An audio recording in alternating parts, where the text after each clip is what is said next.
for the times and situations in life. That's why he says, like heaven is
Why?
Great getting up morning.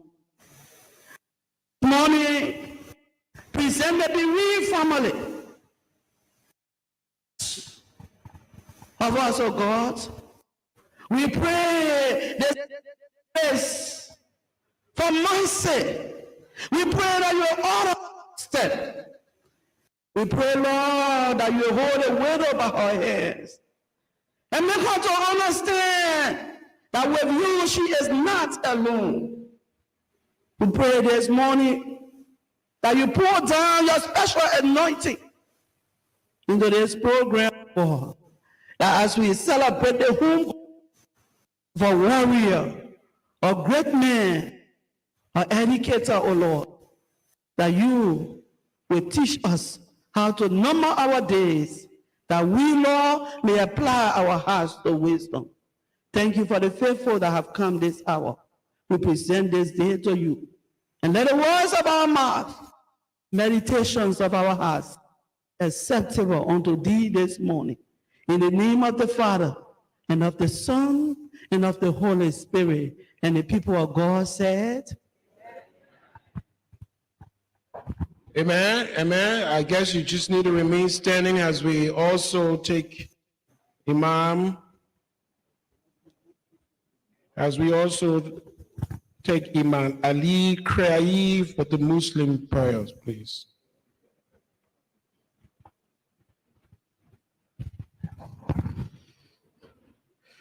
Bismillahirrahmanirrahim. Ya ayyuhalladhina amanu kunu qawwamina bil qist shuhada'a lillah. In the name of Allah, the gracious, the merciful, who says in the Quran, O you who believe, stand up firmly for justice as witnesses for Allah, even if it be against yourself. We have come today to pray, to ask God to do us a huge favor. Because today a great man who stood for justice in this country has passed. And we pray that God will raise up more men of dignity, more men of integrity, who believe in justice, who will not tremble when it comes to advocacy for truth and what is right. For the Quran says that the earth will be inherited by the righteous servants of God. In justice, we have freedom. In justice, we have equality. With justice, we have peace. And with justice, we have progress. We pray that God will be with Dr. Amos Sawyer, and that will bless our land with more men and women who will fight and stand for justice. In his name we pray. Amen.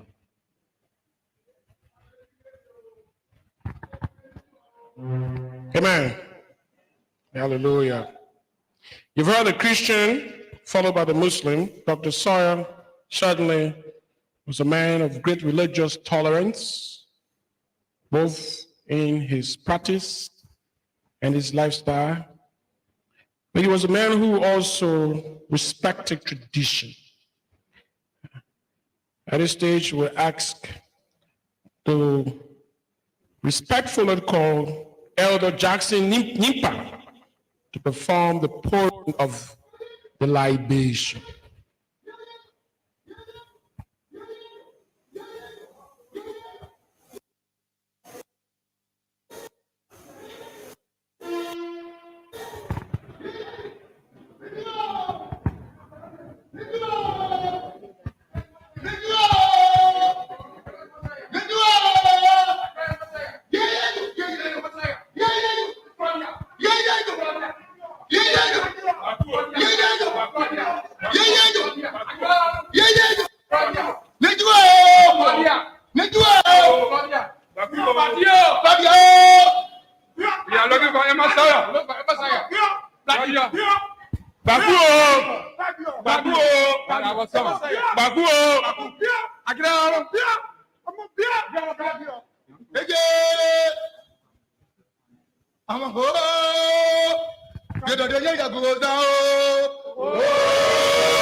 No, you so dear, no, so as any Kakomoda guy, Badio, a body move. I'm not near pro. I'm a Mubuguayo. I'm not near pro. Brumin no, Badio, you know me, you go. You want me to get you, Badio, body I may want. Yeah, you go. Where did you get?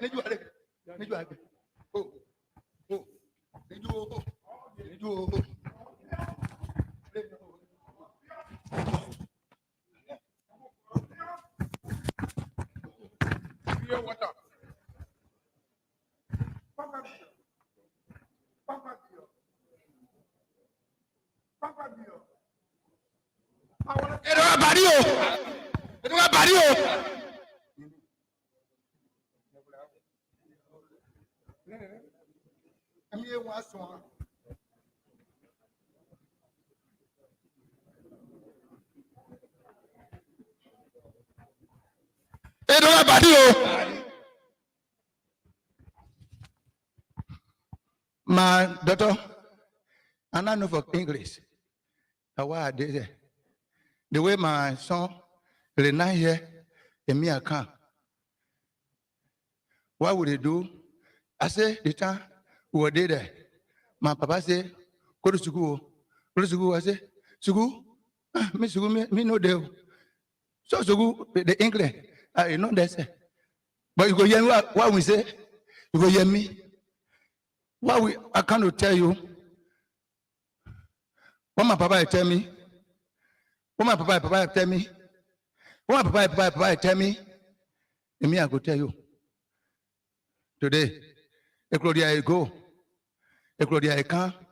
Claudia a warrior. Claudia a warrior.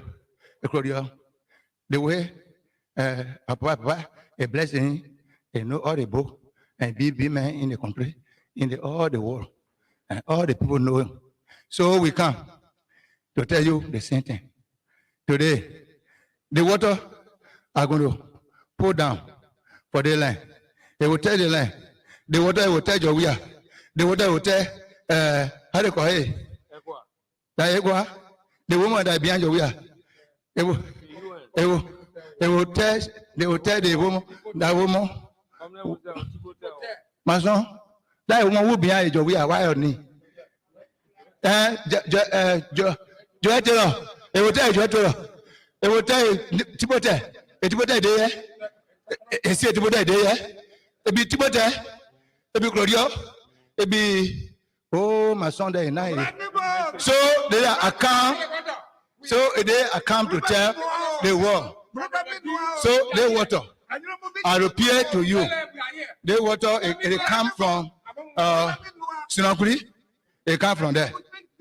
It come from natural God Grand Crew. It there.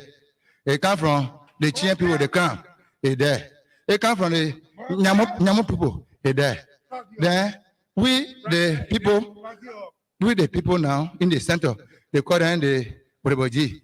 That the Bureboji people. When we put the water down for you got children. You got children. Our land will burn. Our land will no penny ball. Our land will no penny ball. Claudia, go. The peace will there for the country. It will not be. It will not be small peace. Okay.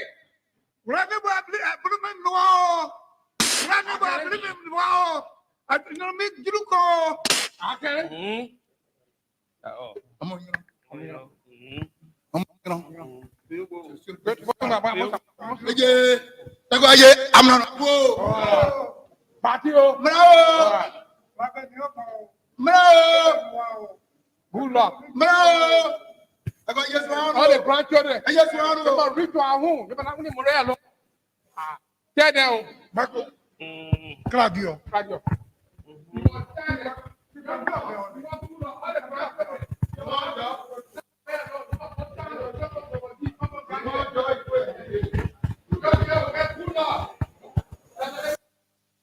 Batio.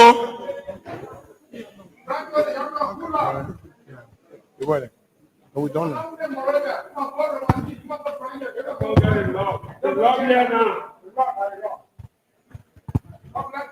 God bless you.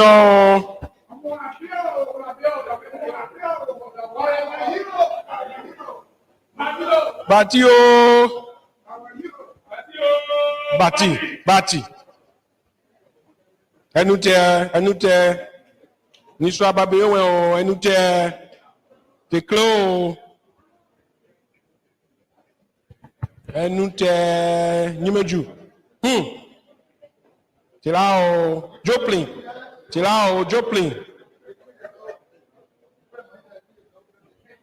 Hallelujah.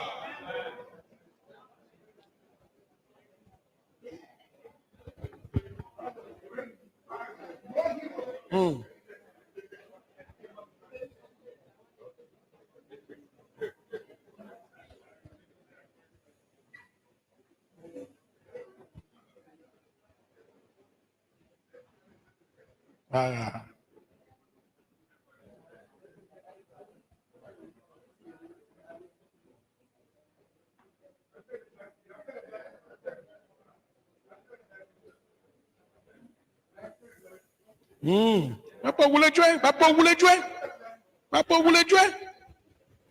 Weke.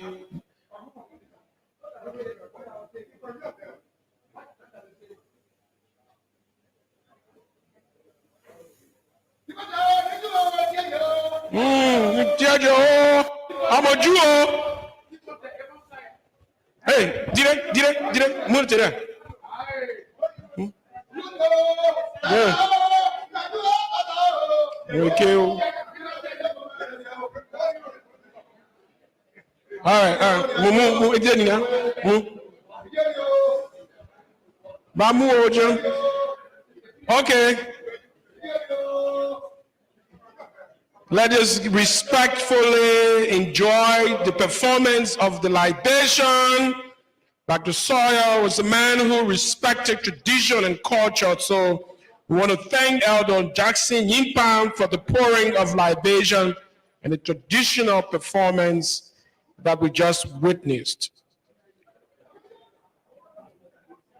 At this stage, we'd like to now call on for formal welcome remarks here. Our Vice President for Administration here at the University of Liberia, Ms. Benita Joko Ta. Thank you.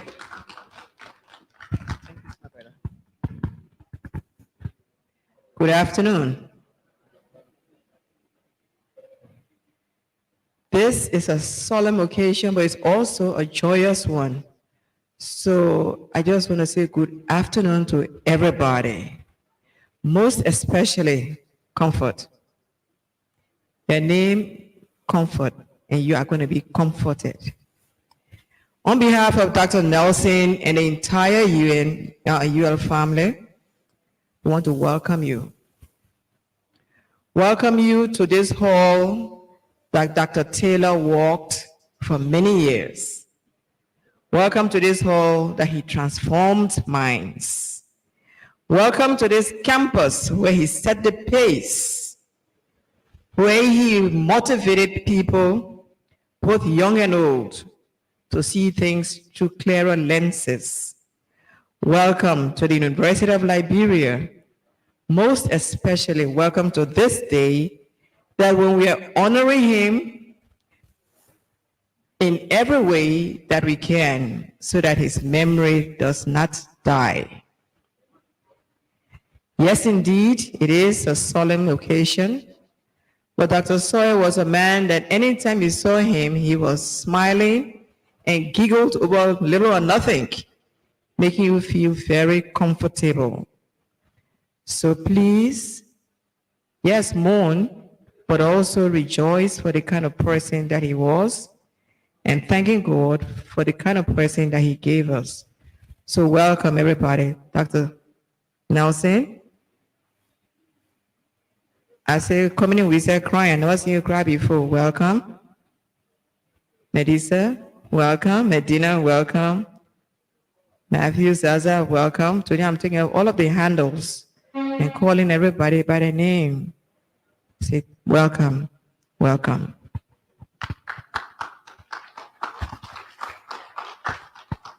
Thank you, Madam Vice President, for administration, for all the hard work that you've done in making sure that this program is a success. That is the official welcome remarks from the University of Liberia, delivered by our own Vice President for Administration. At this stage, for another welcome in terms of musical performance and extravaganza, it is my pleasure to call on Engineer Law Prince A. Decker, who directs the UL Chorus. This institution, this chorus has been in existence here at the University of Liberia for many, many years. And during the time of Dr. Sawyer's tenure here, this chorus performed and he enjoyed it. So it's a pleasure for us to hear what Dr. Sawyer heard many, many years ago and heard it when he came here for us to hear. Prince, the floor is yours. Please give them a round of applause in acknowledgement of their song.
Thank you very much. Your chorus, we look forward to more entertaining choruses during the course of this program. You've heard the chorus. Every time the chorus performs, the next voice is often going to be followed by the head of this institution. So it's my pleasure, ladies and gentlemen, to call on for introductory statements. Reverend Professor Dr.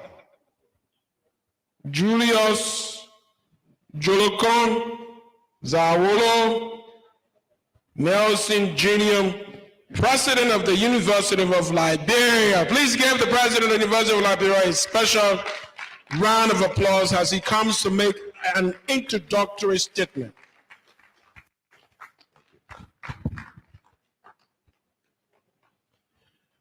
Honorable Matthew Zaza, the chairman of the Board of Trustees of the University of Liberia, Professor Emeritus Dr. Togbo Nantipote, who is co-chairing these ceremonies with me, Madam Comfort Sawyer and the bereaved family, officials of government here present, Ambassador Medina Wisa, the Secretary General of the Mana River Union, and other international and regional organizations, senators, representatives, academics, compatriots, administrators of the university, VP Benito Jokota, Dr. Taylor, Dr. Allen, Councilor Blama, other deans, administrative directors, faculty, staff, students, our UL chorus, other musical groups, members of the Fourth Estate, distinguished ladies and gentlemen.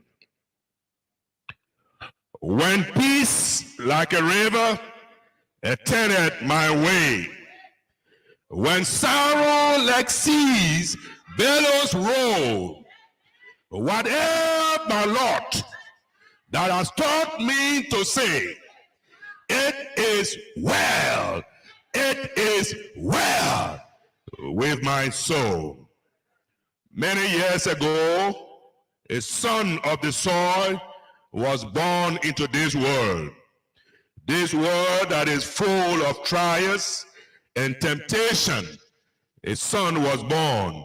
And as the saying goes, when you are given the opportunity to play your part on the stage of life, you should play it very well, with all your might, with all your heart. Thus, even though today is a mournful day, but it's also a joyous day, because we have come to celebrate the life of a man who has played his part on the stage of life, a man who has played his part to the fullest, a man who played his part so very well that he impacted the lives of many of us, a man who has played his part and shown the light for others to see and follow. We receive with sadness the news that Dr. Amos Claudius Sawyer, former professor and dean of Liberia College, the College of Social Sciences and Humanities of the University of Liberia, succumbed to death. Dr. Sawyer blazed the trail among 3 academics from the University of Liberia who ascended to the leadership of our country, Liberia, in the midst of 14 years of the mindless, senseless social disorder in the Republic of Liberia from 1990 to 1994. The other 2 were Professor David Kpomakpo, Professor of Constitutional Law, and Professor Wilton Sankagulu of the Department of English Literature. Throughout his life, Dr. Sawyer exuded a vigorous intellect, a balanced temperament, compassion, and humility, and a sense of humor. He made patriotism an article of faith in the Republic of Liberia. Dr. Sawyer was a veritable and precious gem of the Liberian society and nation. From the modest beginning in Sino County, Liberia, he had a distinguished profile that reflects the background of ambience in academia and leadership, reinforced with his political science doctorate degree he earned from Northwestern University in the United States of America. As an academician, he served the University of Liberia as Associate Professor of Political Science in the late 70s. He also served this great institution as Dean of our mother college, the Liberia College, 1862. Now today, in the University of Liberia that we call the College of Social Sciences and Humanities in the early 1980s. Dr. Sawyer served the university well with indelible and traceable prints. His journey at the university then adequately satisfied the emerging needs and desire for the knowledge of public policy and democratic governance. As one of the faculty and administrator at Liberia College then, he laid the foundation and shaped the direction of the political science department and for Liberia College. He educated and influenced generations of political science students and leaders, and he was regarded in the University of Liberia, the Liberian society, and the world at large as a political scientist of excellence. He was astute, dedicated, and committed public servant that we have experienced in the Republic of Liberia. Our fallen hero demonstrated professionalism. He demonstrated commitment. He demonstrated dedication and tenacity to duties, and did not fail in serving as a mentor to all who came along his path. He will be remembered for the manner in which he impacted the University of Liberia as a whole and the nation at large.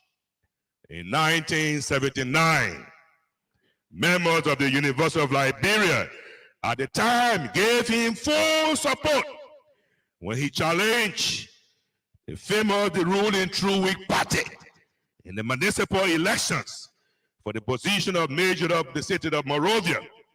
Sensing defeat, the government at the time was constrained to postpone the mayoral election indefinitely, conceding that it lacked the machinery to ensure free and fair election at the time.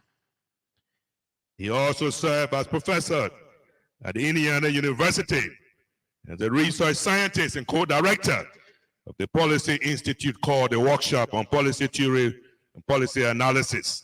As a professor, he published widely on issues and challenges of democratization, governance, in Africa. He was well known for his efforts in the promotion of democratic governance and socio-economic development through regional integration. His numerous missions of peace building and election observation accumulated in strengthening civil society and the building of the African capacity to sustain institutions and processes of democratic governance. He was one of the distinguished pioneers that were involved in the initiative to establish the Pan-African Center for Youth Development on our continent. Rest in peace, Professor Dr. Amos Claudius Sawyer, distinguished academic, eminent scholar, erudite, servant, and political scientist. Definitely, you have left footprints in the sense of time, footprints that will be all the building academics like others who aspire to follow, even if it means achieving half of your achievements. We will try to do what we ought to do. We don't mourn you today, rather we celebrate you because you have been a real gift and talent to the Republic of Liberia, to Africa, and the world at large. It is our fervent prayer that the journey of this academic Sawyer, which has come to an end, will continue to serve as an inspiration for those of us left at the stage of life, and as we play our part journeying to the future.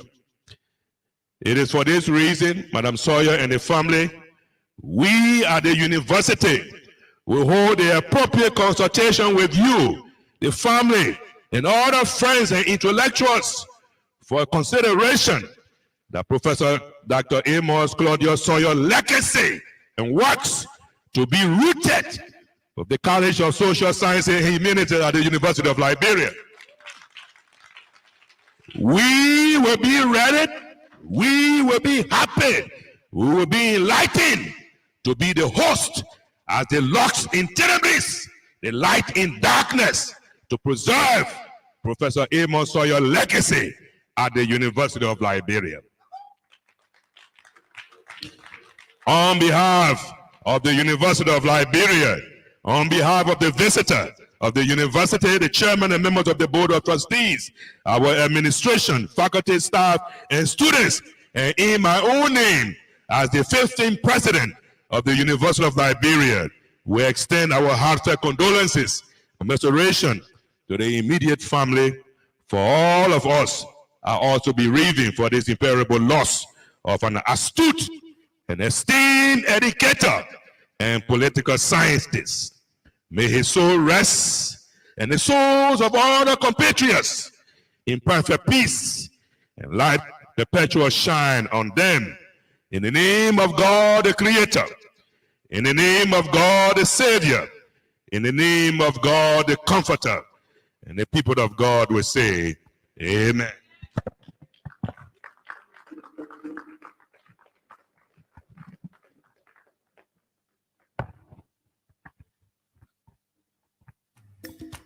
Amen. Thank you, Reverend Dr. Professor Julius Zaulu Nelson, for such splendid eulogy on behalf of the University of Liberia family. Amos Claudius Sawyer, Dr. Sawyer, was larger than national statesman. Your eulogy just clearly demonstrated that. He was an intellectual par excellence, so we're here to celebrate him. Before I call the next speaker, I think it's appropriate to pause momentarily and be entertained by a very special group that Dr. Sawyer was fond of, but as well as some of his contemporaries, including the man who will appear before this podium to eulogize his intellectual friend and comrade. Ladies and gentlemen, let's give a hand of applause to Musical Madrid.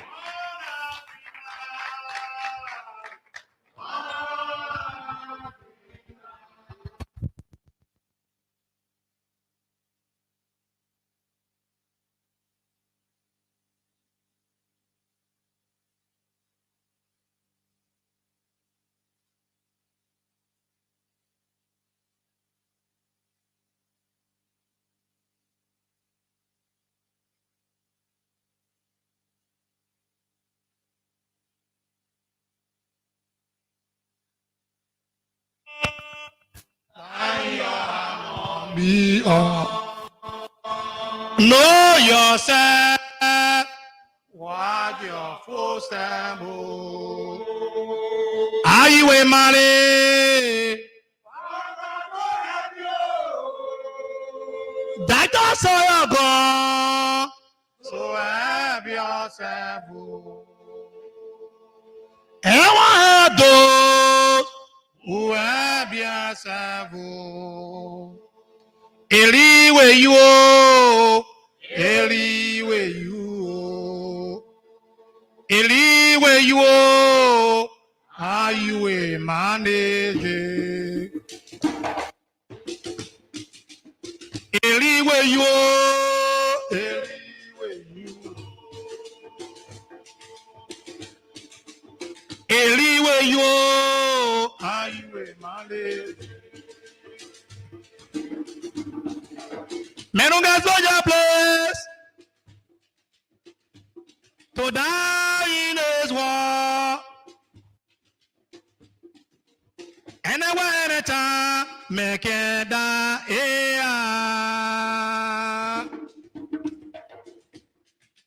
Family, it's another day. Today is another day. No one knows tomorrow. Today's another day. Tomorrow has a own problem. Remember, no one knows when they will die. No doctor saw you. Progressive family, no doctor saw you. No more doctor saw you. No more saw you, no more saw you. The way you used to talk, he will never talk no more. So listen to your man.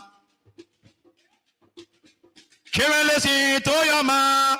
Karen, listen to your man. Karen, listen to your man. You don't know tomorrow. Your mother suffer. Your mother bear no more pain. So listen to your man. Your father gone. You must listen to your man. Mr. Sawyer, we tell you sorry, oh. Mr. Sawyer, we tell you sorry, oh. Progressive family say, progressive family say, they say sorry, oh. So we say goodbye, goodbye. Dr. Sawyer, goodbye. May your soul rest in peace. We say goodbye. Progressive family say, Dr. Sawyer, goodbye. May your soul rest in peace. We say goodbye. Goodbye. Dr. Sawyer, goodbye. May your soul rest in peace. We say goodbye. President say, Dr. Sawyer, goodbye. May your soul rest in peace. We say goodbye. Goodbye. Dr. Sawyer, goodbye. May your soul rest in peace. We say goodbye. People that say, Dr. Sawyer, goodbye. May your soul rest in peace. We say goodbye. Dr. Sawyer, goodbye. May your soul rest in peace. We say goodbye. Yipani ona Jeswe, so we contest by icon.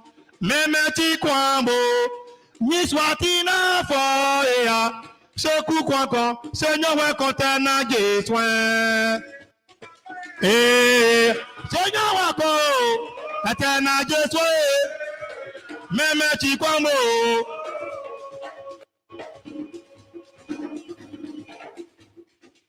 Nanyi bani ona Jeswe, so we contest by icon.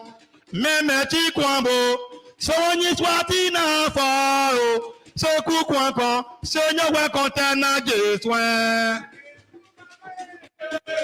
So no one go, Atana Jeswe. Memeti kwambo.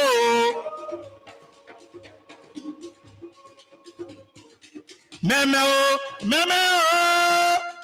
Dr. Sawyer, meme o, Sawyer, Dr. Sawyer, mon amour. Meme o,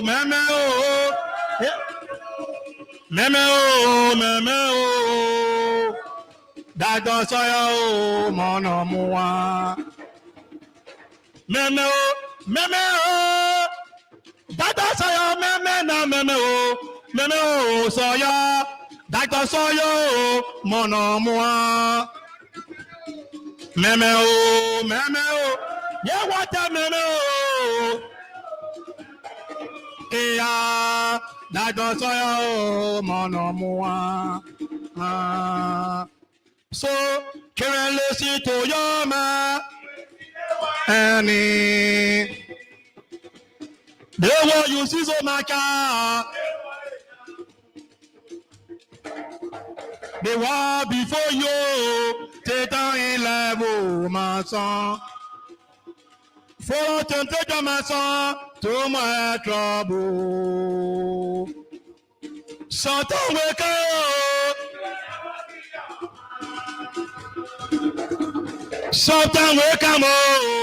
Never see your power. Even to get food. Even sleepy play. Yeah, yeah, yeah, yeah. Musical Madrid, ladies and gentlemen, a big hand for Musical Madrid. Yeah. This program is live on Lux FM 106.5, as well as on all of the university platforms, Facebook, Twitter, YouTube, etc. So others around the world are following. We've already sent out the links of our various platforms. At this stage, I think the stage is set. The dice is cast for the eulogy of a man who recently was appropriately accorded the academic respect and stature that his contribution to this institution deserves. Professor Dr. Tokpa Nantipote, Professor Emeritus of the University of Liberia and longtime comrade of Professor Amos Sawyer. Please give him a rousing welcome, a big hand of applause. May you all please rise in acknowledgement, with the exception of the bereaved family.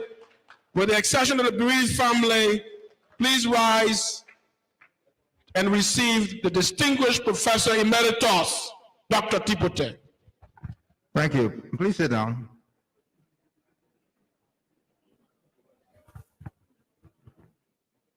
Board Chairman, University of Liberia President, Sister Comfort, dear family, dear friends.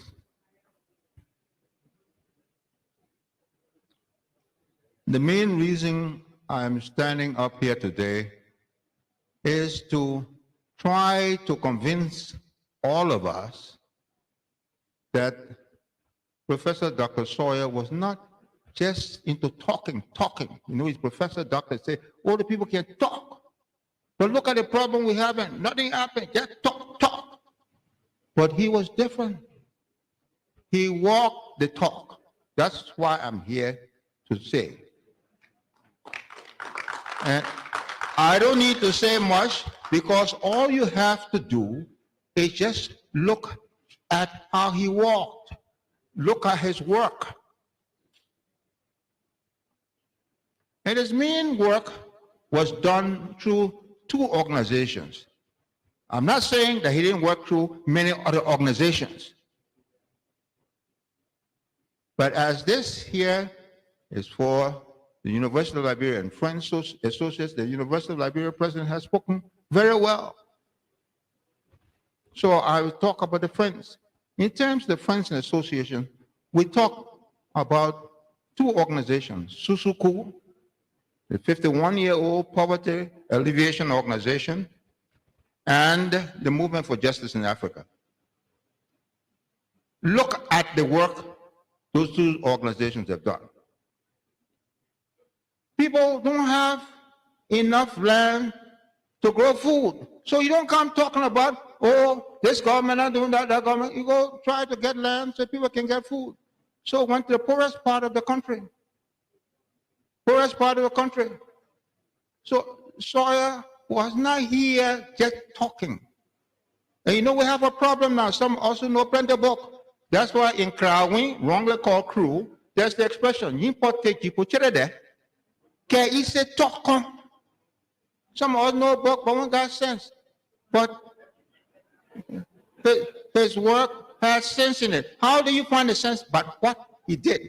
So I invite you to look at the work of Susuku, 51 years old now, and the Movement for Justice in Africa, which is now 49 years old. And let me end by saying this.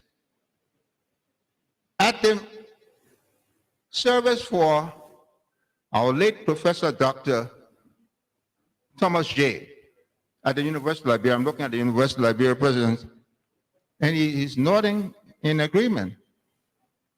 His son, a youthful teenager called Mubarak, he was not scheduled to speak, but he said he wanted to say something. You know, all of us, including myself, all of us, we're saying, oh, we lost this, like we're saying now, we lost like a story. And when Mubarak spoke, and what did he say? He said, no, this is not a loss. This is a gain. And I said, oh, let me stand corrected. It's the gain. What have we gained? Well, look at the work. Is the work being thrown away? No, the work is still here. I don't need to go through all of it, but just look at the work. Speakers will talk about the work today here, so I don't need to go and be talking about it. But look at the work. So I will use the present tense. Sawyer is a man engaged in the walk, the talk. And that's how the legacy of justice for all proceed. Thank you very much.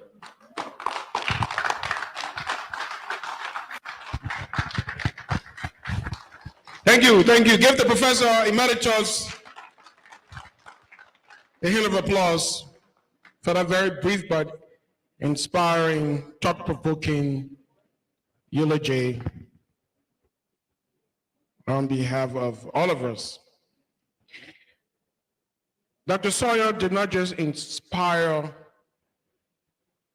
students in the 70s and the 80s, but he inspired several generations of people here at the university and elsewhere.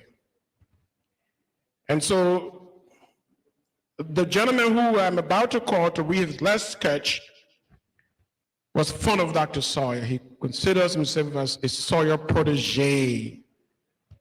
He loves Sawyer. He taught Sawyer, and he will continue to do so. That is the legacy I suppose Sawyer left. To see cross-section of Liberians from all generations over the last 50 to 60 years believe in him. It's my pleasure to call on Dr. Ibrahim Yen to do for us the last sketch of Professor Dr. Amos Claudius Sawyer. Thank you, Norris. So I stand on all existing protocol. Life sketch of Professor Amos Claudius Sawyer. Professor Amos Sawyer was born in 1945 on June 15. He was a Liberian citizen who worked tirelessly for peace and the establishment of democratic governance in his home country, as well as for the establishment and strengthening of institutions and processes of governance in Africa. He distinguished himself as a public servant in Liberia and the continent of Africa, and had impressive record of academic achievements. After the military takeover in 1980, he was called upon to head the National Constitution Commission to draft a new constitution for Liberia as a major part of the transition to civilian democratic rule. In 1990, when Liberia was engulfed in a civil war, he was called upon to serve as president of the interim government of national unity. And he was tasked with the responsibility of leading the search for peace among Liberian actors. Liberia's return to constitutional rule following the holding of democratic elections in 2005. After that momentous event, Professor Sawyer was active in the effort to ensure that Liberia's institutions and processes of governance are more accountable, participatory, efficient, and effective, and ensure that they meet standards of good governance. At the request of President Ellen Johnson Sirleaf, he took up the position of chairman of the Governance Commission of Liberia, which originally was the Governance Reform Commission.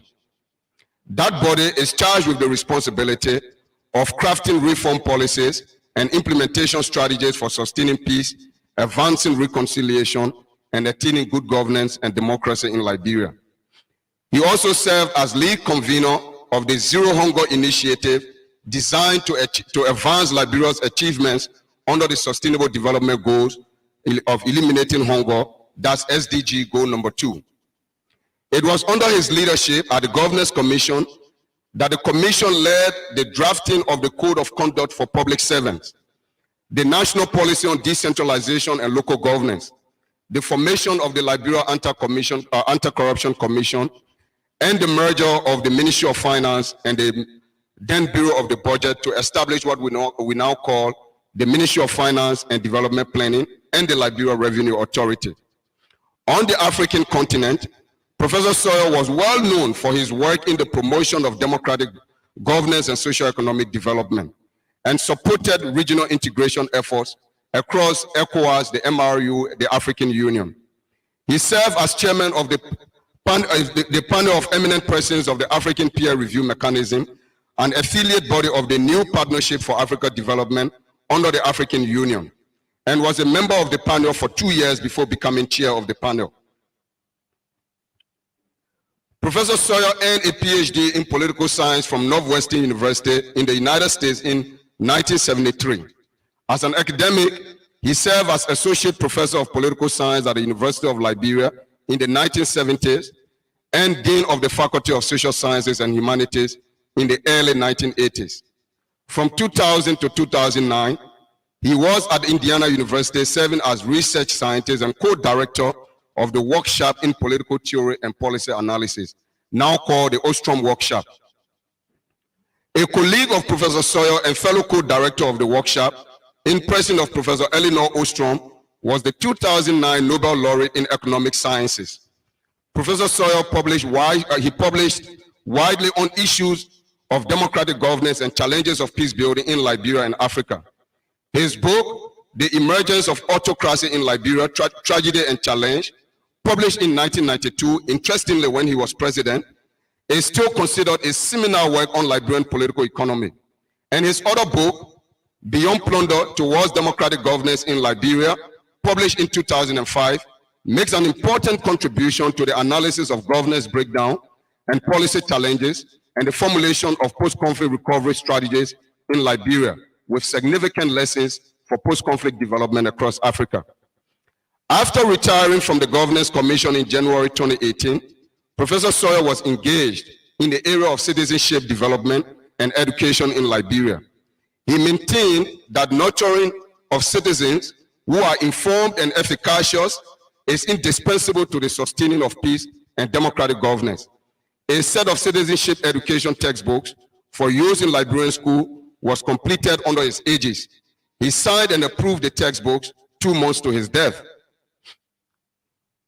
He also participated in high-level discourses on deepening democratic governance in Botswana, the Gambia, Nigeria, and in his home country in Liberia. This is after 2018. Professor Sawyer was thrice decorated by his country. In 2011, he was accorded Liberia's highest distinction, the Grand Cordon of the Knighthood of the Most Venerable Order of the Pioneers. He was the recipient of the Asian Peace Prize, called the Gusi Peace Prize in 2011. In 2015, he was awarded the degree of Doctor of Humane Letters, honoris causa, by the University of Liberia. And in 2017, he was awarded the degree of Doctor of Humane Letters, honoris causa, by Indiana University. Professor Sawyer was married to Thelma E. Duncan Sawyer, a professional social worker. Together, they have 4 children. That was the life sketch of Professor Amos Claudius Sawyer. May his soul rest in peace. Thank you, Abraham. An abbreviated left sketch. Let it be clear. Otherwise, we will spend hours here.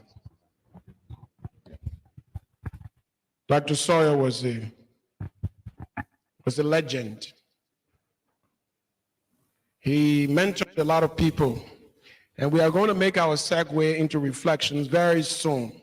And as I listened to Ibrahim deliver that very abbreviated but important sketch, I just reminded that my family immensely benefited from Dr. Sawyer as well. My oldest sister, Dr. Patricia Jabber Wesley, was mentored by Dr. Sawyer. Upon hearing of his passing, she wrote, "I'm mourning because Amos mentored me like a father, pushed me to become a college professor, and hired me after I graduated from the University of Liberia in 3.5 years. My first full-time college teaching job he offered me. He also offered me a Fulbright scholarship, which I refused in 1981 because I was not ready to leave. Then he pushed me again to apply for the African Graduate Award, which I did and I got in 1982. But I didn't go because my scholarship was diverted to someone else. Amos and the university fought, but to no avail. So again, he entered me into another competition for the World Bank Fellowship, which I was given. This time, I got it. Dr. Sawyer pushed me to pick Indiana University above Iowa and Syracuse, and he stood as guarantor. This is a short tribute from Dr. Patricia Jabber Wesley, my sister. At this stage, ladies and gentlemen, we are here to reflect on the life of Professor Dr. Amos Claudius Sawyer. We've heard some, and we'll hear many, many more. The Vice President of the Republic of Liberia will be arriving here momentarily, and when she does arrive, she will certainly provide reflections. So at this stage, it's time for reflection.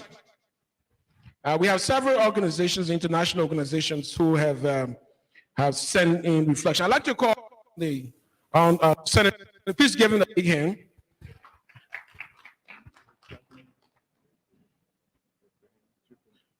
Okay. Okay, good.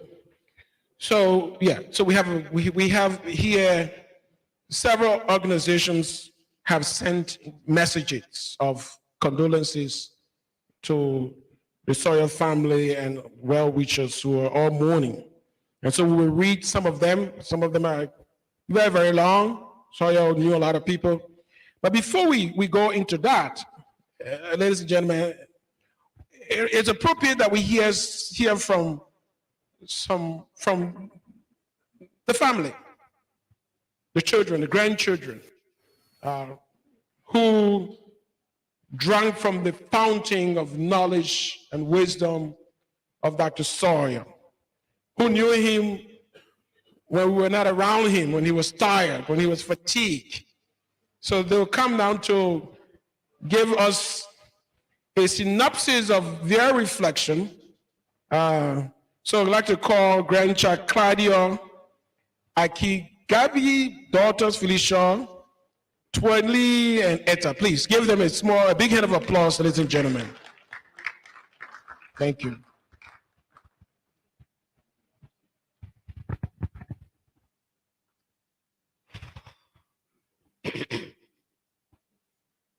Amen.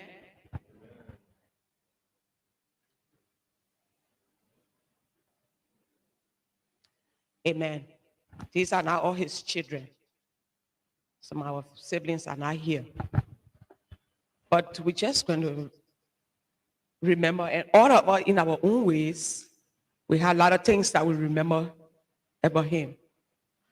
I remember when he passed, when I called sister and she told me, and then I asked for Mason go. And she said how Mason was crying. I thought about, I just, maybe I want to have fun to give my strength. He and I, it showed his father's side. He was a professor for all of us. He was one time a professor. He was my dean, but he was my father also. And the father's side, remember they had cooked the crabs soup for And he said, only my daughter and myself sitting going to eat that. Nobody going to eat something. So Mason and King, we refused to get in that. And the two of us sat down, ate that bowl of crab. And by the time we could leave, the sea was sick with full person. I went in my room, he went, and he was sick. Of course, he was the president, so they called the doctor. And when Dr. Sally told him, he said, did you eat seafood? He said, yeah. He said, I ate crab. He said, you go check on Etta. When they went, I was on the floor. So he had time for all the children, all the grandchildren. Even when he was in Liberia, my son, he emailed us. There was things that we did together. He was our mentor. I remember when I was writing my first TC, there was needed some papers and things. And I like, what do I go to send me some documents? I emailed him and said, Dad, I need some documents for my first TC, my first master's. And he sent those things to me. When I heard about his death, I was like, who do I go to for things? We could talk about anything. If you gave my siblings or even the grandchildren chance, we could talk about anything. He could talk to us about anything. We would go to him and have peace of mind.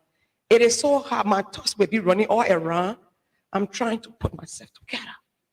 If you ask my sister, you ask her, my niece, nephew, and my brothers were here. They are here, I think.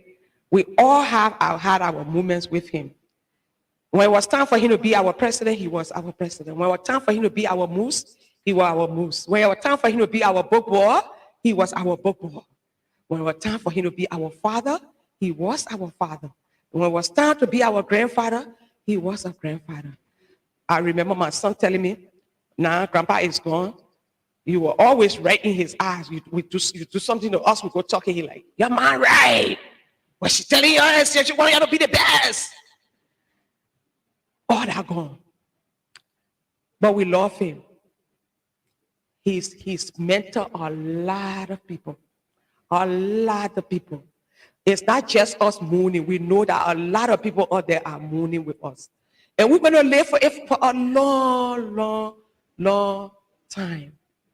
I was talking with Councillor Ganglo, and he was talking, say, it looked like he knew his days. And he was seeing some things, I remember when I went to the hospital to see him, he said some things. And I'm like, when you became a prophet, little did I know. Those were the last words I was going to remember from him. But we want to tell God, thank you for how he brought us. He taught us honesty. Honesty, to be honest. Hard work. Hard work. When you complain about something like my other mentor, Dr. Tipota, just said, when you complain about something, be able to find a solution and work for it to be done. You just don't complain and say, oh, this has to be done, this has to be done. It should be done also by you. You have to be the one to lead. And you want people to follow you, you have to put your hand there. You got to be the leader for them to follow. Those were the things I learned from them. I want to tell God, thank you for all of you. We bless God for all of you, for this program. It was emotional for me to come to the university after 20 plus years. And I was telling my son, I said, that rock, you know that picture I took with the rock? I said, this is the rock. I went to TS6 and I look at him there. What? I'm like, when we go in the States, we have something. Oh, to that graduate University of Liberia, we stand up, we shoot up the Christmas tree. If even the need for us to buy paint to paint our campus, we need to do that. And the leadership, I'm going to tell them, my $5 again, I will give it to them to help. Because this is not our university. This is not it. This is not it. We need cleanliness, man. It is hard. We have to all put our hand together. The young minds, we have to help to mold it. Because there were people that mold us. We have to lay an example for our children. Those were the things that were taught us. Whenever he and myself have some time to talk, we sit down, we talk about what can you do? That's why when we crossed the road over there, we were working there. He said, Etta, he called fear up. The late Gigi, fear up. He said those things that we preach in that world, we have to do it here. We have to do it. We have to live it.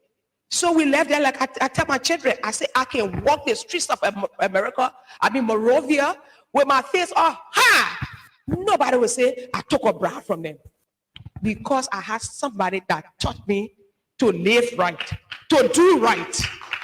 I just want to tell God thank you for him. We miss him. We love him. It's hard. Like my niece, I know it's hard for her, but you were just here for her briefly. Look at your mama. Okay. You will be here. Okay.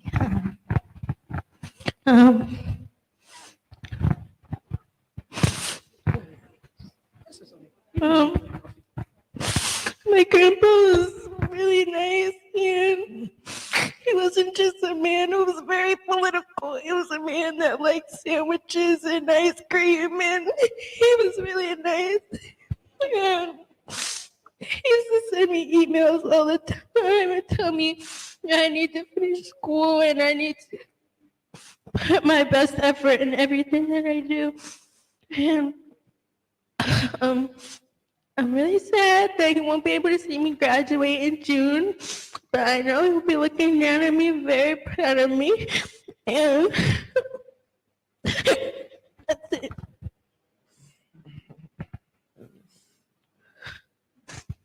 Good afternoon, everyone. I wasn't going to say anything. I tried to figure out what can I say about our father. There are so many things. If I start, I could go on for the next 2 days, maybe longer. But the first thing that comes to mind when I think of him, I always think of Matthew chapter 5, verse 16. Let your light so shine among men that they will glorify your Father. When he turned 70, I gave him that scripture on a picture that I got him for his birthday. He had such a light about him. I know everyone knew him for his intellect and all of that, but the everyday man that he was, there was such a light. Sometimes it was just a smile. At times it was just a pat on the back and he'd bend his head to let you know it's okay. I remember numerous times everyone was someone to him. There was nobody that was nobody to him. Everyone, when you were around him in his presence, you were someone. You were given an audience. He would be driving in his car. He knew when his security's mothers were sick. He knew when their children didn't have school fees. Why? Because there would be conversations. He wasn't a very talkative person, but his words were used carefully. So there would be times he would be driving with his security and ask, "Oh, mother, what about that your son?" He always he was concerned about everyone around him. He didn't ignore people. He didn't treat anyone different. And I even remember times he would ask myself, some of my siblings as well, he would ask me about national policies issues, and I'm like, I don't know why. But he valued every opinion. When I graduated my master's in public health and came back home to work, I became the expert on all health things in Liberia, to him at least. And he will always ask me during the Ebola crisis, "Tia, what do you think about X, Y, and Z?" And if you said anything that he found so important, I mean, he will be so proud, and he will continue to say that over and over, and he will quote you. Tia is so and so, and she has a master's in public health, and she does this and that. And that's the kind of person, the kind of father that we have. So I know a lot of people are going to miss him. I know that light of his is going to continue to shine. And we are here to make sure that it does go on. And I want to thank all of you, because in his last days, his last couple of years during his ailment, there were so many calls, visits, and that really put so much joy in his heart. I used to see how happy he was every time he had people over and he had a phone call. He took every one of them very important. So I want to thank all of you. And he will be missed by us, the family, but I know he will definitely be missed by the nation and Africa as a whole. Thank you.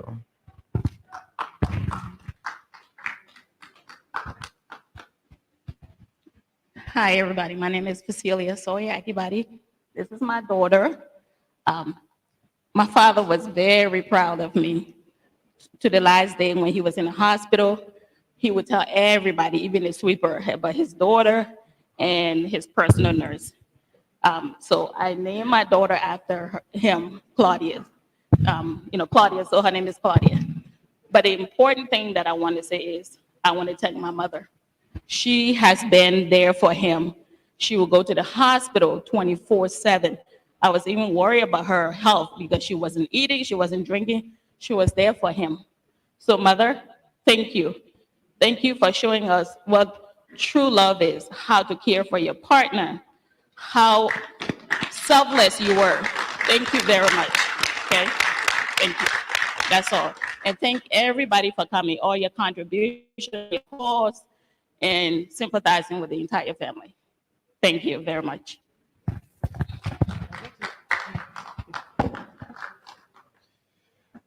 You know, I was hoping I wasn't going to speak because I thought I was going to be the strong one here, but it is very hard. I'll echo off of what my aunt just said. Grandma, thank you so much. We will all say the same thing about Grandpa. Grandpa was very intentional about what he taught us and instilled into us. I thank you so much, Grandma. Like I always used to joke, if I said I'm even texting or calling my grandparents, I don't even tell his daughter because she will harass me 24/7. Did you call your grandparents? Did you text your grandparents? And you know, losing him, it really hurt me because that week before I was in North Carolina, she was out of the country and I was coming back to come be with you because I know, like my aunt said, you were doing a lot and we thank you, we love you. Grandpa, we will truly miss you. He ended every conversation with me to stay focused, take care of your mother and take care of your family. And I will forever remember that. We'll forever be focused and his legacy will live on through all of us. And we thank you all, the friends, the family, just the country, the world. We thank everybody for your love and support during such a very tough time. And we thank you all.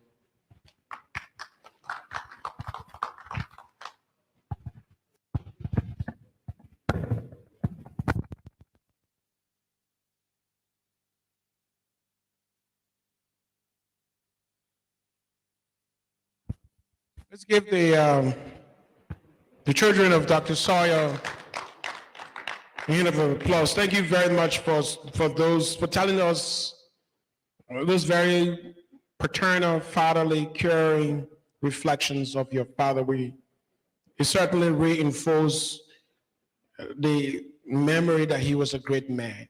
Thank you very much.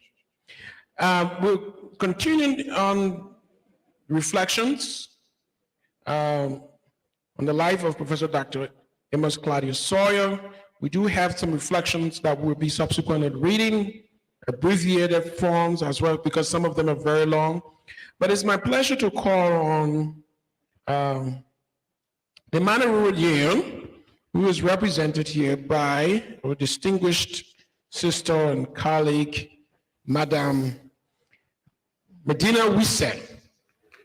Please give her a hand of applause as she comes and she has ably represented Liberia, continues to bring some reflections.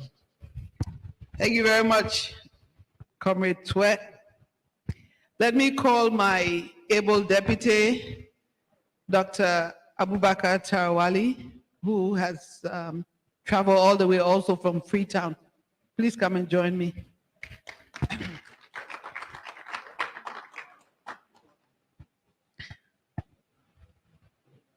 Standing on existing protocols, Mrs. Sawyer and family, from the Manor River Union, we are saddened with this loss because Dr. Sawyer did so much. And it's amazing, excuse me, it's amazing how we miss the war years, but yet those years were the critical years. Now we can just say that he was interim president from 1990 to 1994. And Dr. Sawyer reminds us that his task was only for 6 months, but perhaps we need to find a time as to why it took him 4 years. And the MRU would perhaps need to reflect on the history. And in the book, Beyond Plunder, he has a prescription for post-conflict war countries in the MRU, and as Ibrahim said, in Africa. So 2 stories from the MRU. Dr. Sawyer managed to contain the war. Although it spread into Sierra Leone, he managed to contain the war by just his relationship and network in the sub-region. Guinea was the bulwark. And when we will have the time, maybe in June, subsequently in written form, people will learn about some of the things he did. But there was one soldier here, and I'm glad to see his chief Sawyerman here, Brani Samokai. Dr. Sawyer actually believed in Brani Samokai, Fumba Salif, and Madison Tokpa, because those people gave him the military security framework for him to know how to manage and contain the war.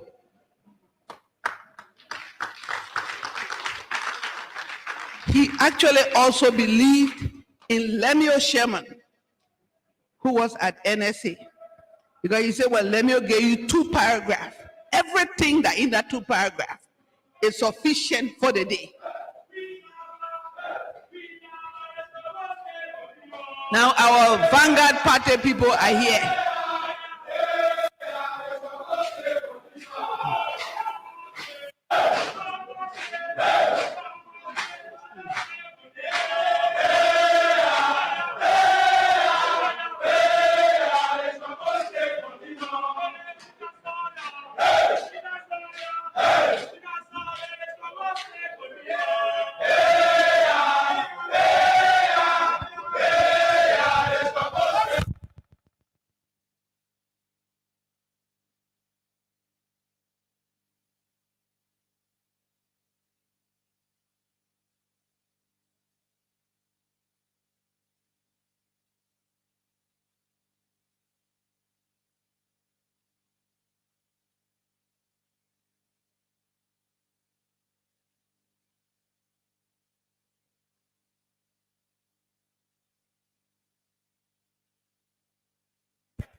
So we want to recognize and thank the Vanguard Student Unification Party, South,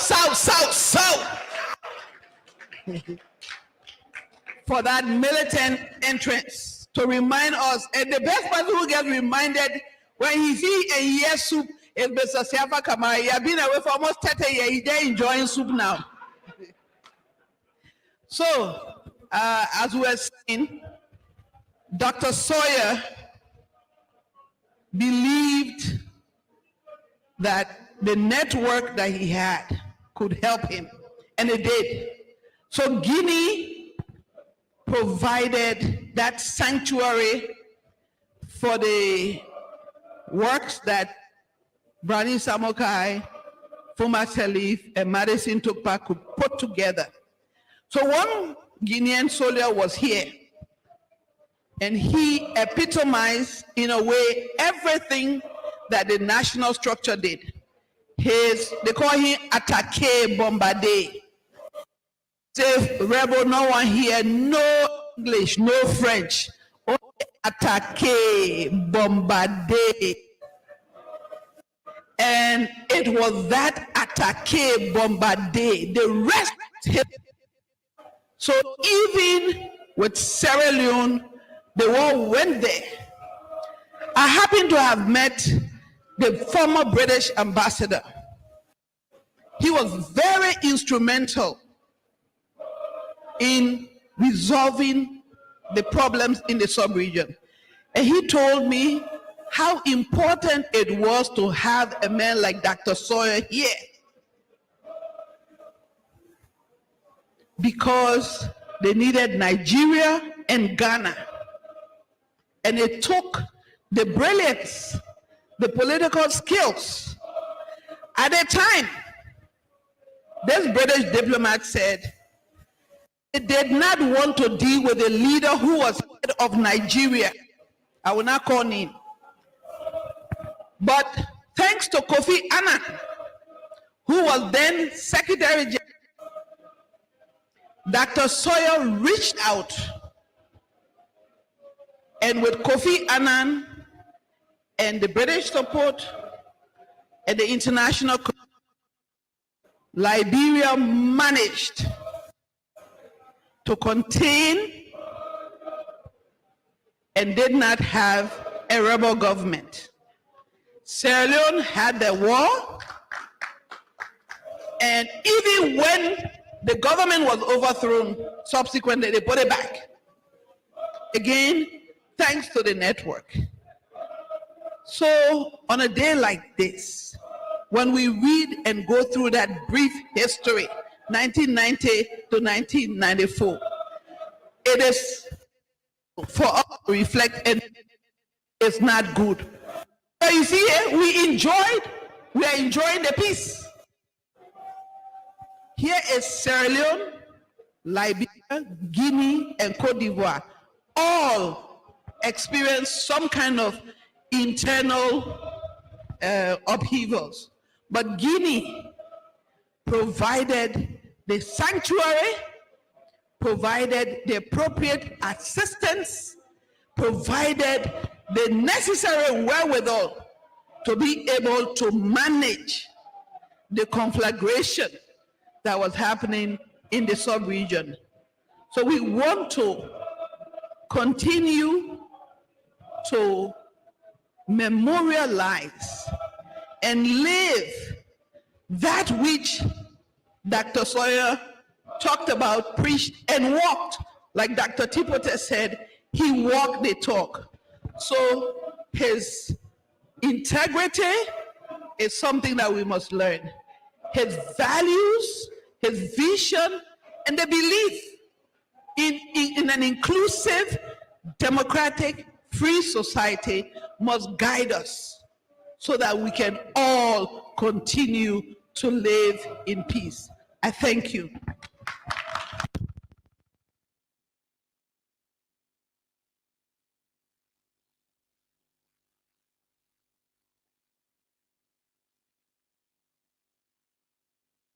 If you're just joining us, for those of you who are following live via the radio, we are here at the Capitol Hill campus of the University of Liberia and memorializing Professor Dr. Amos Claudius Sawyer, the People's Day of Honor.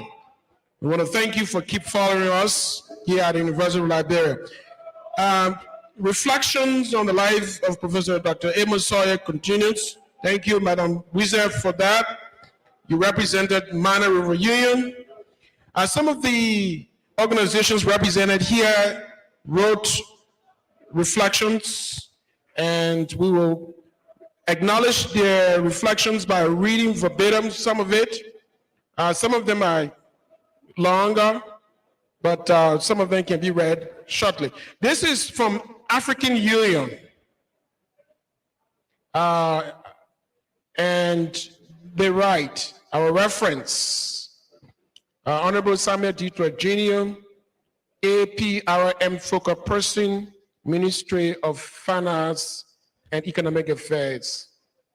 Your Excellency, condolences on the passing of Dr. Amos Sawyer.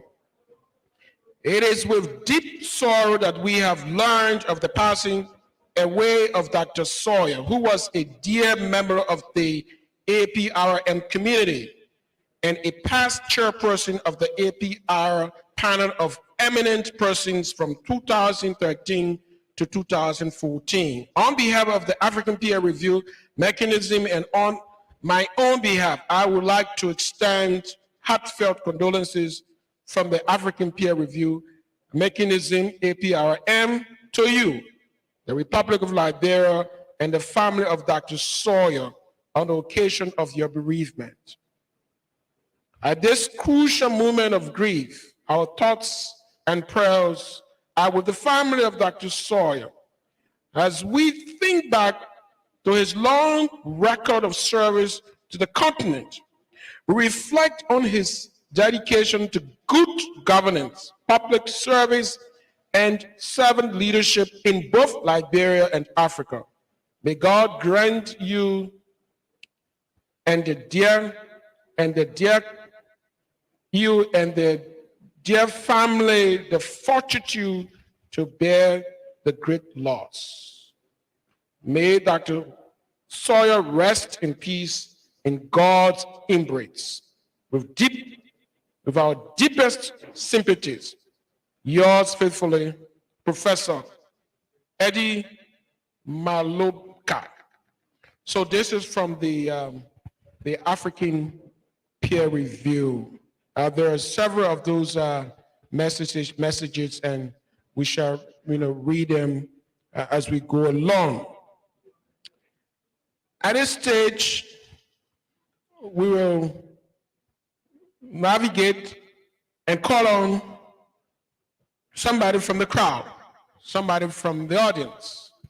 I recall when Dr. Sawyer served as the keynote speaker here in 2015, the university awarded him a doctorate.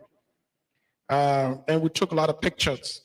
And as we were planning for this program, we're going through all the different pictures. And there was this one picture that is so iconic, we subsequently published it.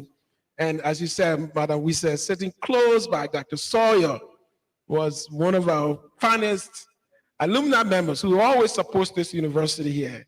Honorable Browning J. Samukai was there, and he's always been there. So I'd like to invite him to come and give some reflections on behalf of all of us and tell us how this loss, what does this loss mean to him, etc. Please give him a big hand of applause.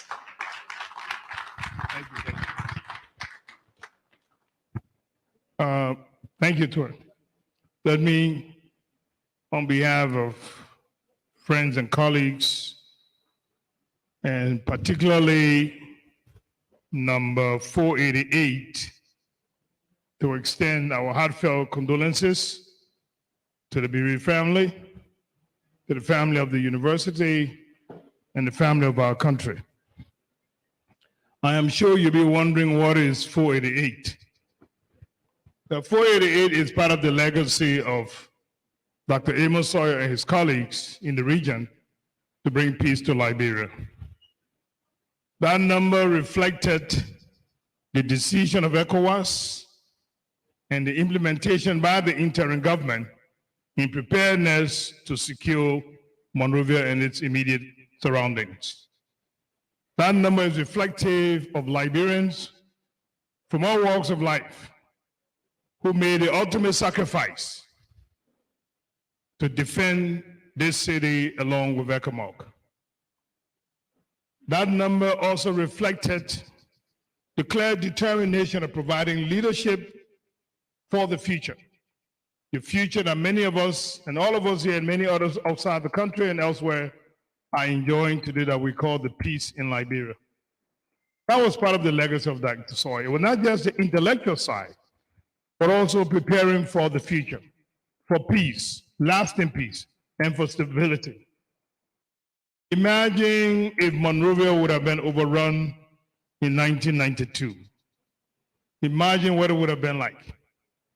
So the ideas of Dr. Sawyer and his friends in the sub-region was for Liberia to get prepared to support the West African Initiative in order to bring peace to Liberia. I am sure you have heard about the Black Berets, and that is how far I can go to publicly tell you what that number is and what Dr. Sawyer and all of us who were involved in defending and putting our lives on the line for the sake of peace in our country. There are many persons who made a sacrifice, but the background of what we see today, the peace we enjoy, the democracy we are having, the election of presidents and senators and representatives. Those are the legacies of all of those who made sacrifices, particularly Dr. Sawyer as president of the interim government. In 1994, in August, when West African leaders came here to Liberia and they were at the executive mansion in preparation for the transition, Dr. Sawyer was very selfless. His friends asked him, particularly the Ghanaian leader, Mr. President, are you sure you want to give this thing up? Are you sure? Is that what you want to do? Everyone who are waiting at the Centennial Pavilion, if you remember how many hours it took, from about 10 o'clock in the morning to late that afternoon at 3 before the program could be held. And Dr. Sawyer said, yes, I cannot perpetuate myself. If also you remember the Geneva Accord in 1993, after the war, Comrades was there, Dr. Tape and many others were there. Midnight Geneva time, we woke Dr. Sawyer up to ask him a single question. Mr. President, we are in negotiation. What is your bottom line? He said, one word, disarmament. The late Bakamazi asked him again, he said, I have the speaker on, and I have all of the delegation here in the conference room. I want you to please confirm what is the bottom line in our negotiation. He used one word, disarmament. The legacy of Dr. Sawyer transcends what we are talking about because the story is long. I mean, coming to Wizard for his angle to tell you all about the peace process that he and Dr. Sawyer were pushing in the region. So I want to say to you, this is someone who was our boss, but he was like a father to me. BJ, is that incoming or outgoing? I said, sorry, it's outgoing. He said, okay. Can I go to sleep now? I said, yes, sir, you may. That was during the war. International partners came up to Mama Point and told Dr. Sawyer to leave the country. That they were ready to evacuate he and the government, literally capitulating to the rebel forces. And Dr. Sawyer insisted he was not leaving for any reason, and he will resist what is happening. These people should not overrun our country. But guess what? When the rockets were falling in Monrovia in that October, and it hit somewhere up there in Mama Point, the very person who came to tell Dr. Sawyer to see whether he could leave and be evacuated, came running and asked Doc, Mr. President, you have to make sure you get these rebels out of the city. They are now attacking the plane.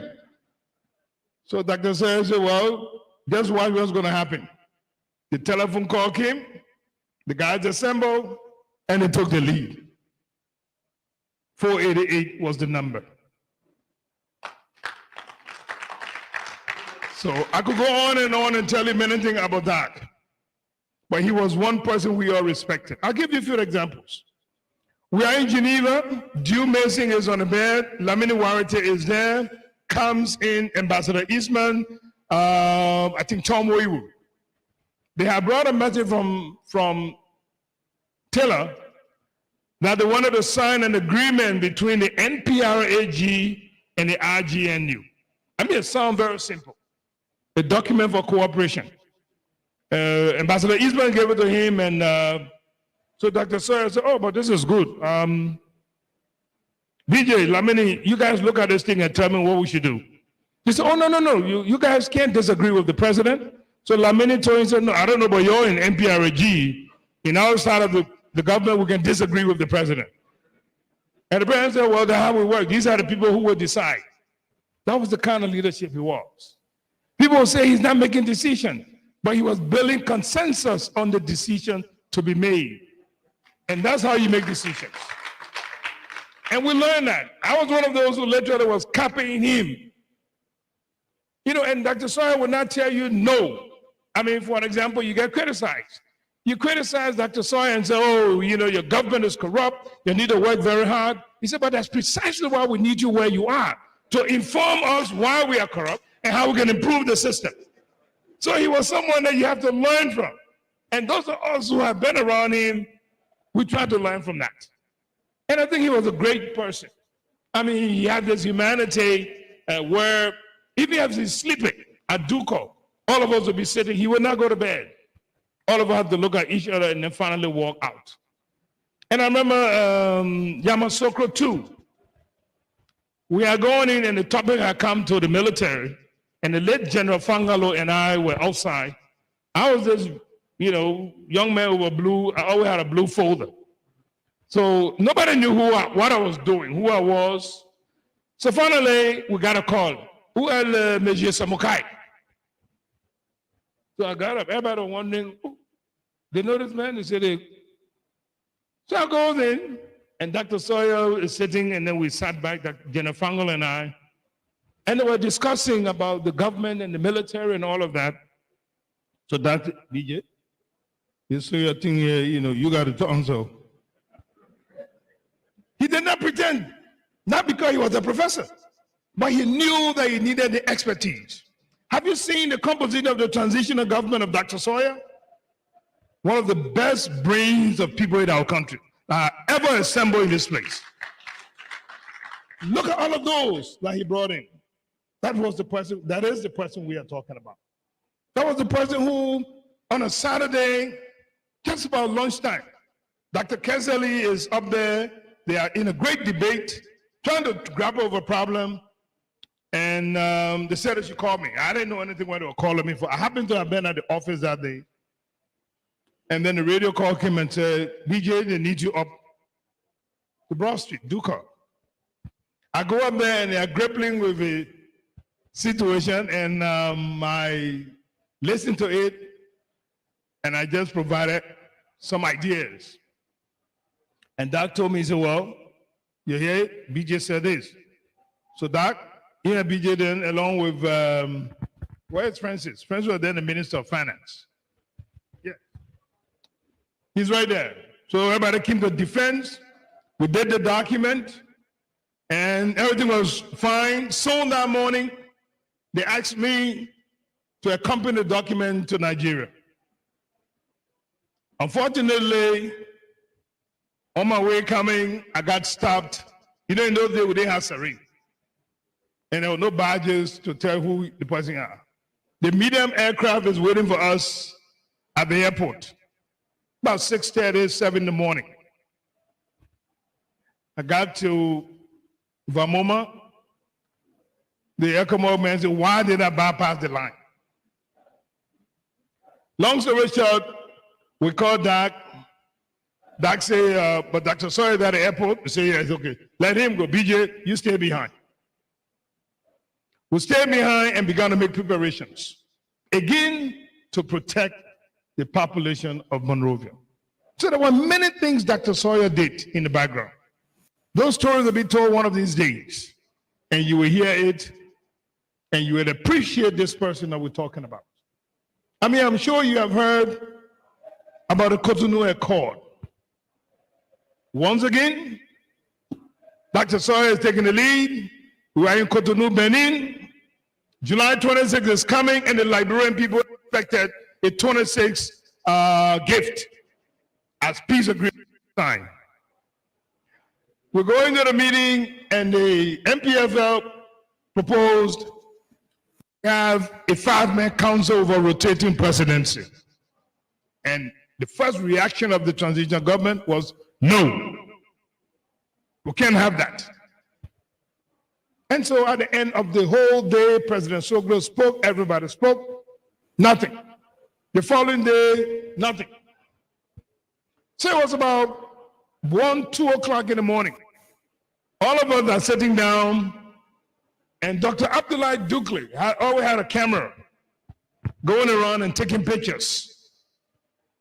So Drew Mason is also there. All of us are sitting, and then they brought a goat soup for us to drink. And we're drinking the goat soup, and all of a sudden, Drew Mason and Dukli got into some kind of talk. And the idea came, I think Comrade was also there. I don't recall, but I think he was also there. All of us. Nobody could sleep. Because the Liberian people were waiting for a peace document. Eventually, the idea was to accept this five-man council, but not with a rotating presidency. They woke up Dr. Sawyer. He said, Chief, come. Some kind of idea has come. By the time Dr. Sawyer came and listened to everybody, he articulated exactly how we're going to make the argument the next day. But we agree with you. Hey, you want a five-man council? That's great. But why rotate the president? Let them ask civil society, to select somebody who is not a rebel, who is not part of the transition government.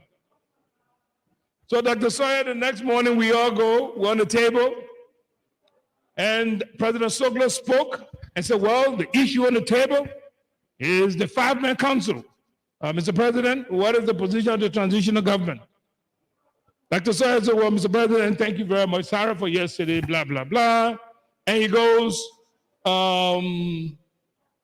this delegation agreed with the MPF on the formation of a five-man council. The MPF panicked. They said, if Sawyer can agree, it means there's some kind of trick inside the thing here. Some kind of trick inside the thing. Oh, what? You brought your proposal, and Dr. Sawyer came with me and said, okay, I agree with you. And we had to take a break. They had to call Banga. They said, no, something is under this thing here. Something under this thing here. Anyway, eventually, Dr. Sawyer had his way. They agreed to the issue, and then a draft agreement was supposed to be done. That was how President Dr. Sawyer was working. He was not a dictator. You could disagree with him. You could walk in his office and say, oh, Mr. President, I disagree with you. They said, okay, Kofi Wood, you come. Hear what the argument is. Why are you there? If Benetta comes in, he says, have a seat. Leadership was being exhibited. Like Nelson Mandela tell you, that the ship doesn't realize that they've been led. They think by going in front, they are going by themselves. But he is there guiding. That's leadership. And we have to learn those traits of leaders so that it suits the circumstances we face. And I, as someone who have been trained or have gone into training as a military and security person, I have to learn all of those little political ideas that Dr. Sawyer came up with. He was a great thinker. He absorbs things. He had a great analytical mind. And he was a good friend. Look at his friends for over 50 years. Consistency in relationship. Yes. Finally, let me say to the family, there are a lot of stories we have. A whole lot.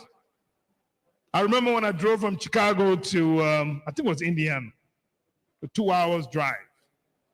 I've never experienced tornado.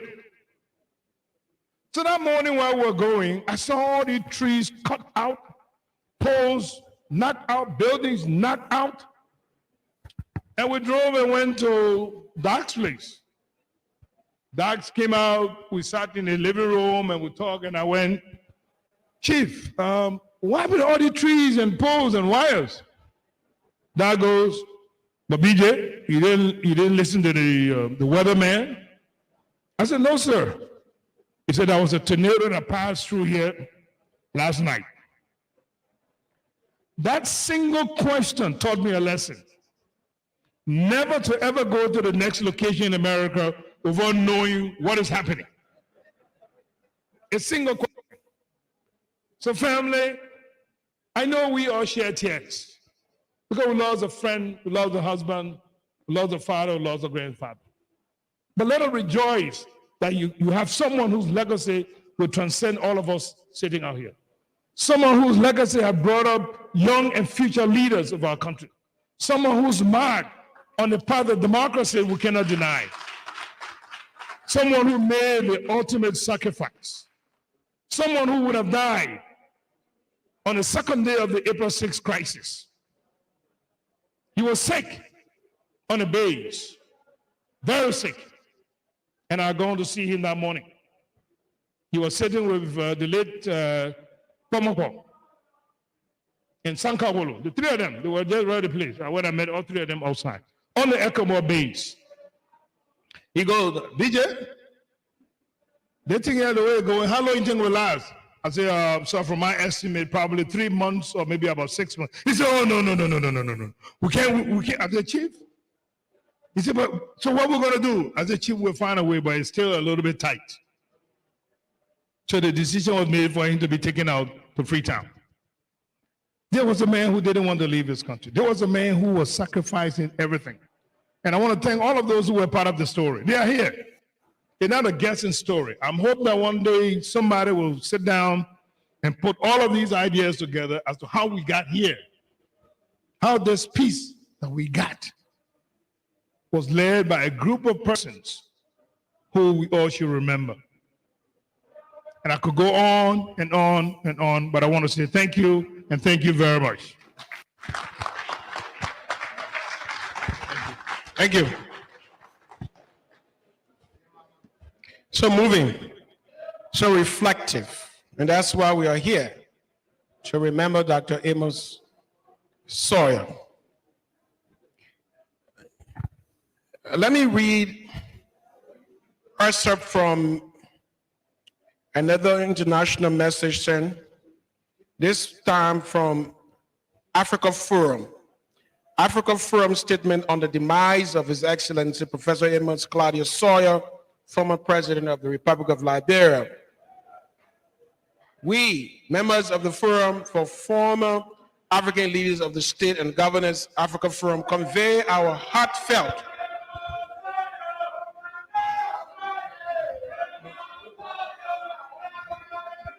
condolences and grief to the President of the Republic of Liberia, His Excellency George Weah, the government and people of Liberia, Madam Comfort Sawyer, the former First Lady, Liberia, their grieved children and the entire family, on the sudden demise of His Excellency Professor Amos Claudius Sawyer, who passed away on February 16, 2022 in Maryland, USA at the age of 76. We have learned with deep sadness of the untimely departure of a true progressive and courageous African leader who served the Liberian nation with conviction and determination. In this time of, we remember our brother and member of Africa Forum, Amos Sawyer, as a visionary leader, having played significant role in accelerating the progressive democratic development, not only of his country, but the entire continent. He stood up firm and worked tirelessly towards achieving his vision for prosperous and peaceful Africa through democratic changes. His life was a great example for integrity, patriotism, and devotion to democracy. This is an excerpt from Africa Forum. Praise the Lord. At this stage, is the UR chorus still here? Let's give the UR chorus a big hand of applause. Good, thank you very much. And we'll take a little pause to get from you one selection as we, just reset. We are in the midway of the program now. We're coming towards the home run to the university family. We'll call a few reflections from some of the people who are very close to Dr. Sawyer. Let me also recognize some of our distinguished university faculty members here. I see Professor Dr. Eugene Shannon from the Geology Department, who's here. Please give him a hand. Our former Vice President for Academic Affairs, Dr. Momolu S. Getawe, is here. Our Professor of Economics and former Governor of the Central Bank of Liberia, Dr. Mayo Jones, is here. Honorable Samuel Anthony Alog, Samuel Kofi Wooks, former Minister of Public Works, and a close lieutenant of Dr. Sawyer. Let's give him a big hand. I saw the former president of the Liberia Bar Association here, Councillor Gongolo, Tier 1. Is he still here? Very good, very good. So, you have chorus, you ready now? We also like to recognize the students. Give the students a big hand of applause who's here to pay their respects to Dr. Sawyer as well. And also, I was just, Dr. Wolokoli, the eminent intellectual progressive, former associate of Dr. Sawyer at the Governor's Commission. We're glad to see you here. Glad to see you here, and many more. So let's take something from the UL chorus, and then we'll come back to continue the reflection. We're getting word that the Vice President will not make it. We hope she can make it. And so UL chorus, please.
I worked with. And I'd like to call on Mistress Elizabeth Selin Molba, who and Dr. Sawyer work at the Governors Commission, and understand the Governors Commission had their program yesterday, but I know ours will overshadow all other programs that I've had. Because we are at the University of Liberia, but please give a big hand of applause to Madam Molba to bring her reflections. Thank you.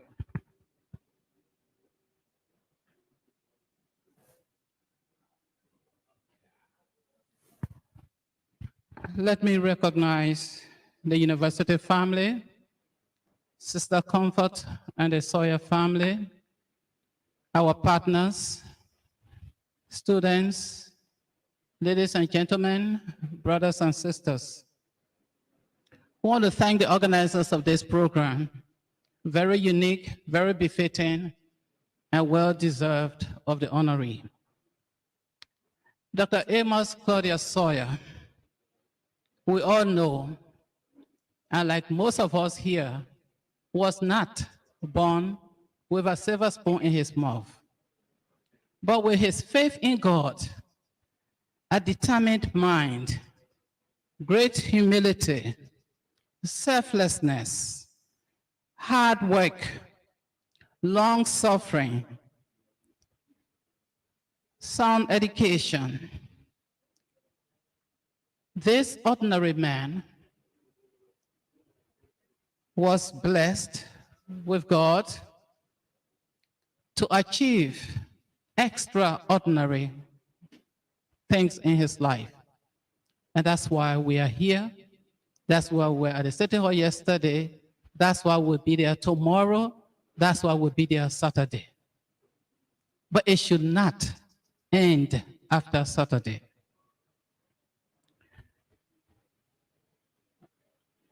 Dr. Amos Claudius Sawyer, while his voice, except for recording, may be silent, his deeds, his writings, his products in human, his métis should advocate for him. Dr. Sawyer had his soft moments. And the first time I experienced Dr. Sawyer shedding tears was on the day of our farewell party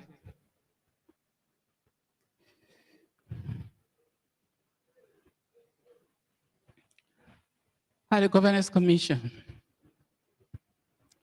He apologized to all of us for being our quiet storm.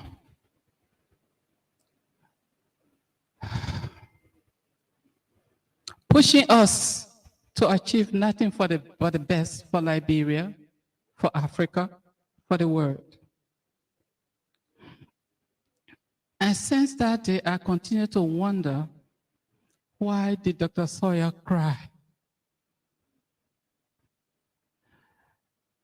I knew leaving the commission and taking some of us along with him into the bigger world, we were going to miss our work together. But I thought it was more than that. What will all this that we have produced amount to? What does it mean to the people of Liberia? It's all going to go on the shelves and gather dust. What will become of all that we have accomplished here? You heard them be enumerated yesterday. We are hearing them today. We will continue to hear them.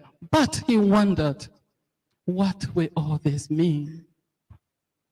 What will the sleepless nights mean if this do not bear the fruits for Liberia, for the next generation, for Africa? What does it mean?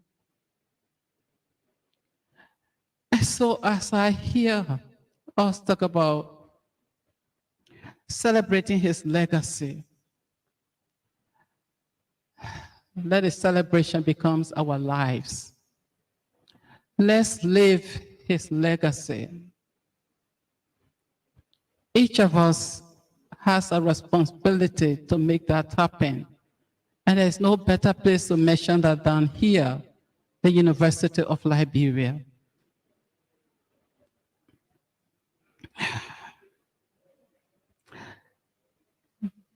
Women leaders will be coming to speak, I hope, before this day is over.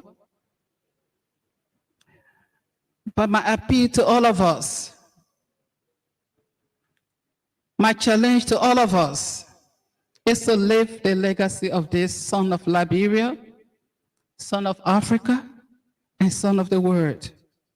By one, fighting, let's continue to fight for justice. Let us continue to serve without asking who gets the credit.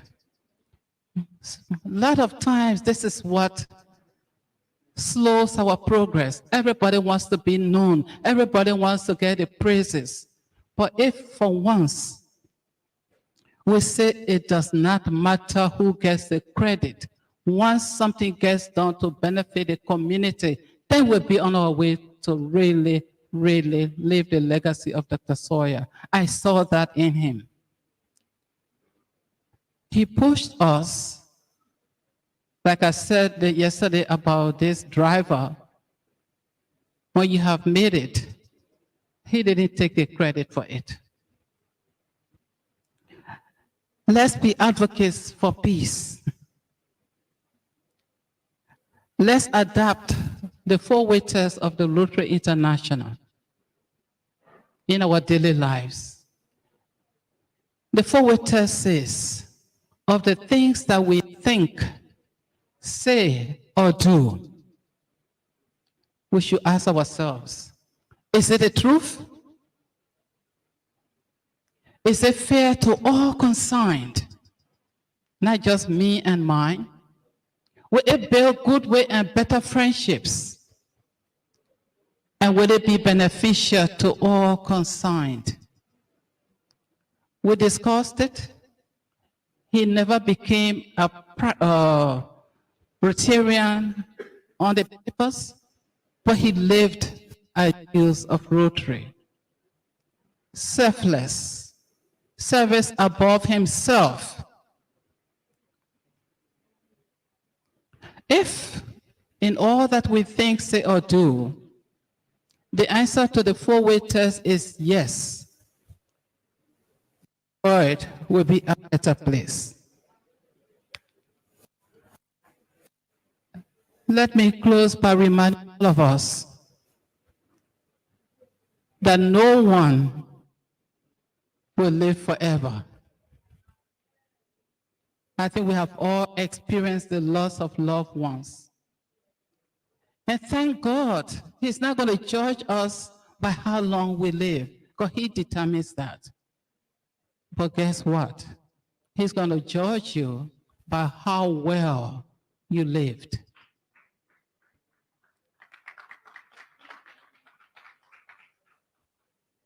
Today we have thousands, if not more, saying how much they benefited from Dr. Sawyer. I only believe that is written in his book of life. I am a witness. Humble church worker, found myself as his vice chair.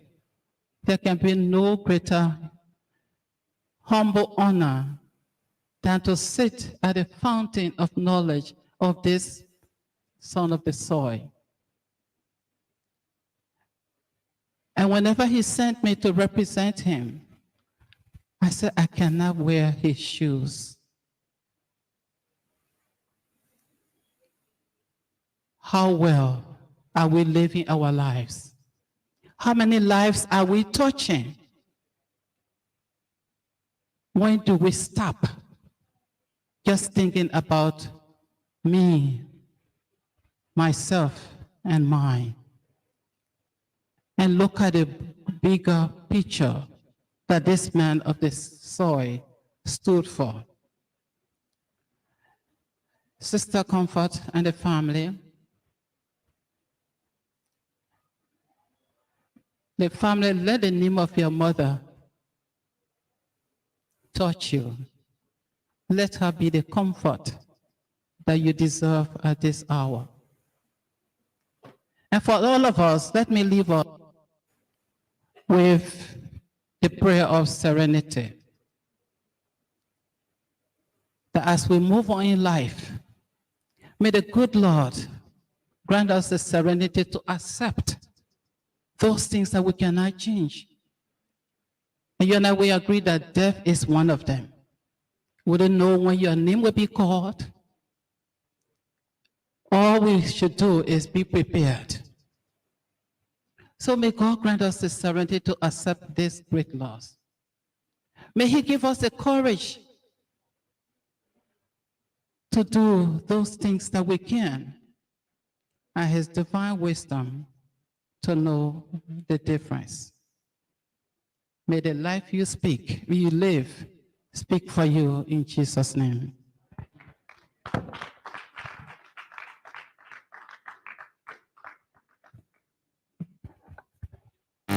Thank you, Madam Nelson. Very moving. Talking about great women leadership, I'd just like to read a tribute from the former resident representative, African Development Bank, Monrovia, Liberia, Iya Migi Kilio. Let me read an excerpt of a tribute under the title, Dr. Sawyer, from client to colleague to friend and brother. She writes, it was the summer of 2007, barely in my 6 months in the AFDB's Sierra Leone office when I received an SOS call from Liberia. A gentleman very nicely informed me how he was supposed to attend a conference on governance in Accra organized by the bank as a speaker. His name, Dr. Amos Sawyer. I quickly checked with the governance department in Tunis and they confirmed. They had difficulty reaching Monrovia to send the required funds. I called and completed the funds transfer from my office budget, sent the necessary information to Tunis and forgot about it. 2008, I was back in headquarters and working on 17 countries, of which Liberia was one. But during that time, I never heard of Dr. Sawyer, nor saw him.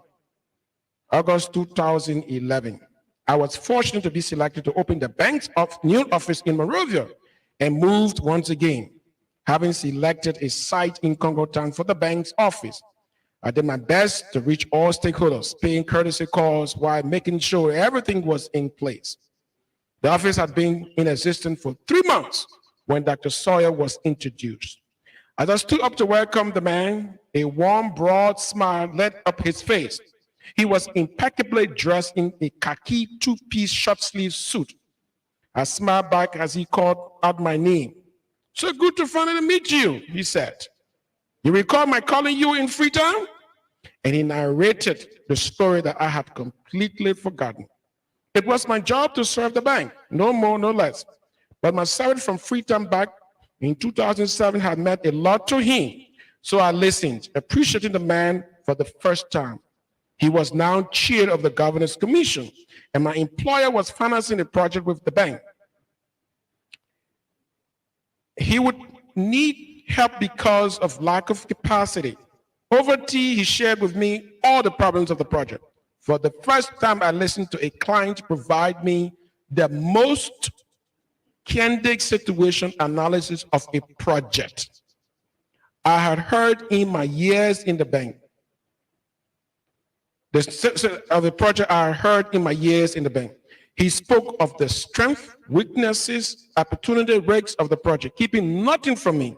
My respect for the man moved up several notches as we discussed the different kinds of assistance my office could provide. When he left my office, I rushed to Google. I was all as I read about him. This man, who has spent the last 2 hours with me, was the former interim president of the Republic of Liberia. He was dignified, refined, and quintessential gentleman, a combination of humility, highly educated, widely published, and a true academician. He lacked the bombastic bluster of the alpha male in my professional circles. Never once did he speak of himself, hence my urgent Google search. As he spoke about Liberia's history and unique culture, you could hear his compassion for people who had gone through a lot of suffering in the long war. I did visit the Governance Commission on various occasions as part of my duties. They ran open days and workshops regularly. So this is a tribute from the former country representative of the African Development Bank, Moravian office. Okay, we're coming down. We're here the whole day, right? You know, Dr. Sawyer would teach for 3 hours, one course, and it would go past by, boom, the students won't even notice. So the least we can do to remember him, to memorialize him, is to stay here and enjoy from people who have benefited from his reservoir of knowledge. But we're going to accelerate now. I'd like to call for reflection a gentleman, a progressive, a close confidant of Dr. Sawyer.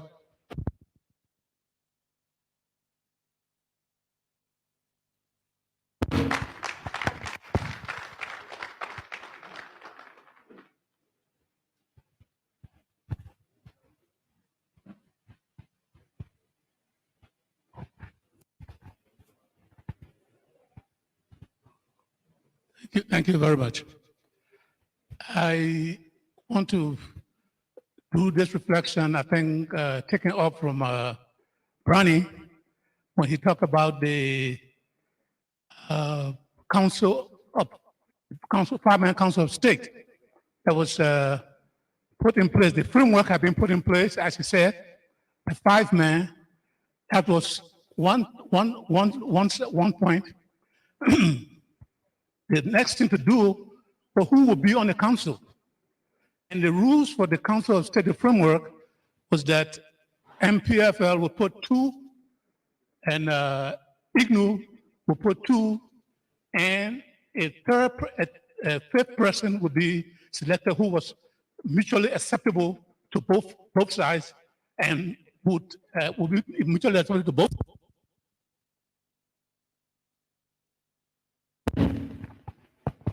Among themselves, the 5 would select the chairman of the council. And so, as has been said, Dr. Sawyer, a consensus building person and a master strategist, did his consensus consultations and wanted to select. Of course, it was in our interest to ensure that the legacy of the interim government, because that now was transitioning from the interim government of national unity to the 5-man council in terms of giving peace. We had the argument somebody about the conditions that we try to set for the transition. So we pushed that, even though it may not have been consummated, but at least it was an underlying principle that we must have disarmament before transitioning from the interim government to the next government. That's where somebody, I think Young was on radio yesterday, and somebody asked where the word came from, concomitant. And Dr. Sawyer and the interim government heard about his principle. Yes, we're ready to give in, but we must have disarmament. They said, oh, no disarmament. That's just your transition. The new government will do disarmament. And that's why he said, no, we must do it concomitantly, concurrently. As we turn the government over, there must be framework for disarmament, or at least disarmament must also begin in the process. So then, the next thing was to select the leaders. They put the council together and select the person who will head the council. So I think we had our 2. One of them was Banks, and I've forgotten who the other was. MPFL had 2, which was Muslim Cooper and another person.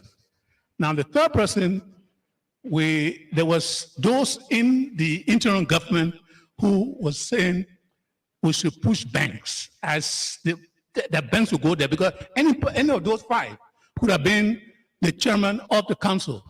And so the idea was to push banks to be the chairman of the council when he gets to the council as the IGNU man. But we had two MPFL, you had to have three, the majority, to select the chairman. And those who were pushing for Banks was a good man, very good lawyer, but he was an IGNU man, co-IGNU man. What chances did we have? For those of us on the other hand were arguing, what chances did we have that Banks would had when they go into that meeting? Because said, no, we've got to find somebody who will be acceptable, who will carry on our legacy, who will respect what the program we had in place in terms of disarmament, concomitantly with the new government. And so we said, no, we should try to select somebody who would be acceptable. I mean, somebody who we could respect, but who would be respectable to and acceptable by the MPFL. So we came with some of us. At that time, I was in the interim legislative assembly. And so we said, look, Besma Kuyon is a person who we thought would sell easily to the MPFL.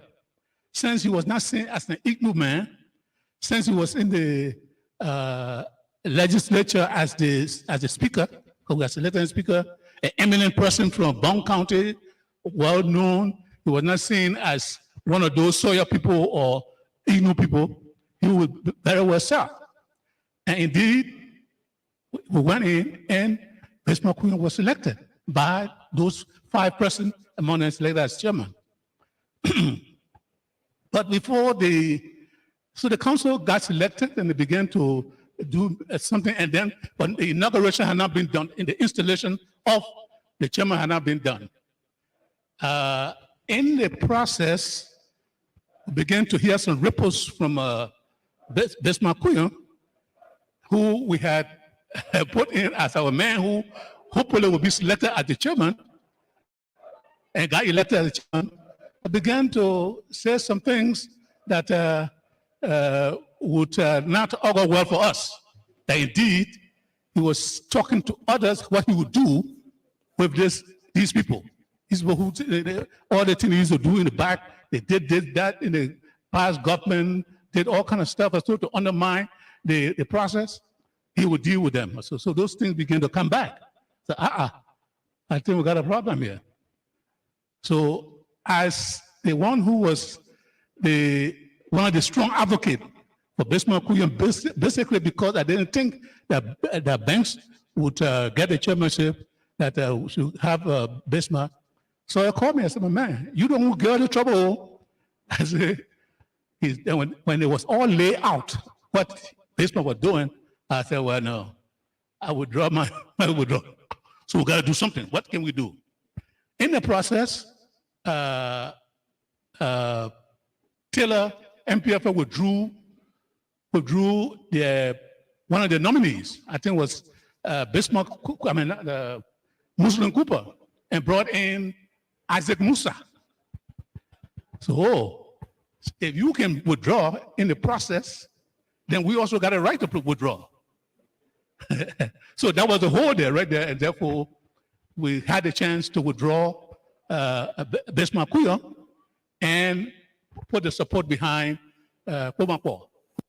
Although it was not an IGNU man, but principally he was better. He would not sell out or try to undermine the whole project of having a sound internal government. So again, to show how the man was a man of consensus building, tolerant, had different ideas. He would call in some people because it was almost sold with Besma Kuyon. But because the strength of my argument, he took. And therefore, that's how, of our argument he took, and that's what we had there. But he was ready to take action to correct the mistake, and it was corrected. Of course, Kuyon didn't like it, but he undermined himself. The other thing I'd like to say also too is in the interim legislative assembly, I think for the first time, I believe in my time, and I think for many of you, for all the governments we had not seen a legislature do some of the things that we did. We had, for the first time, a true vetting confirmation process. I can't say about now how that legacy has been kept up. That there was indeed a true vetting of the candidates that were nominated. In fact, I think before them, we only used to hear in the past governments, with the advice and consent of the Senate, the president has appointed. At that time, during the internal government, the language changed from the president has nominated the candidates for the different ministerial positions and then approved before being appointed. So an example of the kind of work, the tolerance he had, stood for democracy and not just said it, but acted upon it. And so we were vetting people for the first time, rejecting people. Those who did not meet the quality were rejected. In one case, his very good friend and colleague, may peace to his soul, Baron Tar, was nominated as Minister of Finance. And he went through the vetting process. And from the conduct of the process, he was rejected.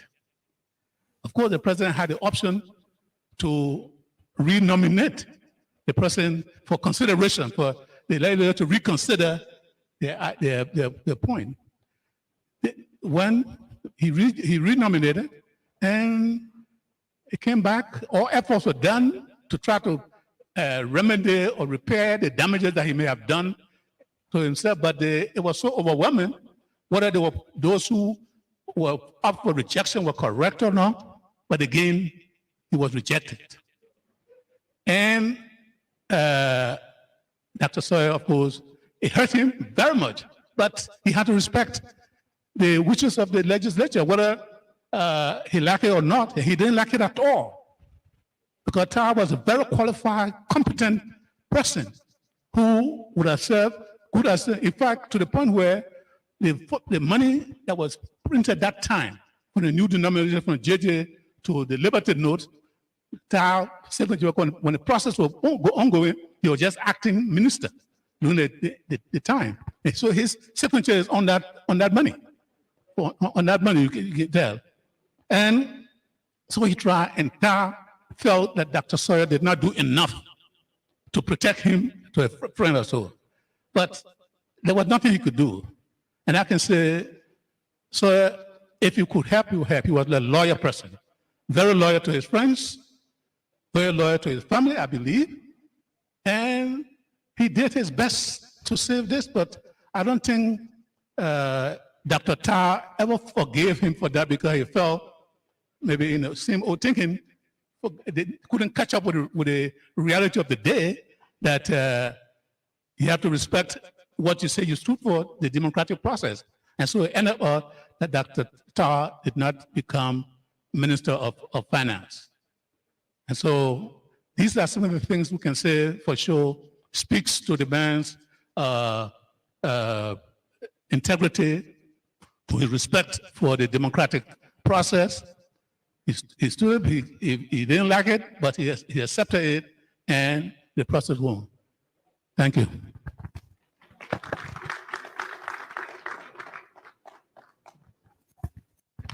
Thank you, Dusty. Hello? Hello?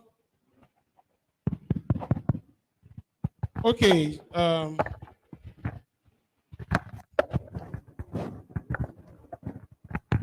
See this t-shirt here? There, t-shirts on sale, souvenir t-shirt. Just want to let you know that if you want one of them, there's a whole bunch of them outside for a nominal amount of $10. You can purchase this and wear it. Tomorrow is the state funeral. You know, it's going to be hot. If you don't want to wear dark suit or purple suit, you can wear this. You know, very nice. Nicely done, top quality. We now invite, you know, Sawyer was a traditional man from the southeastern part of Liberia. And those of us who are from the southeastern part of Liberia, when somebody died, they put beat mat down, they eat pambada rice, they bring the women in to sing. So we now invite the women from the southeast by the name of Potupan women to come and entertain us with a special selection. Let's give the Potupan women a big hand of applause. Good.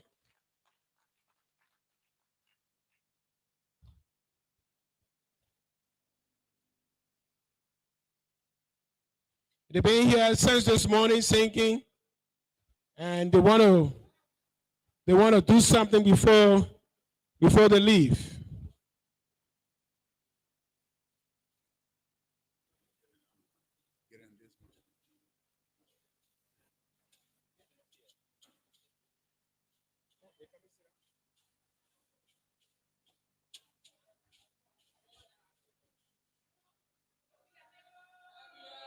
Welcome, Badio.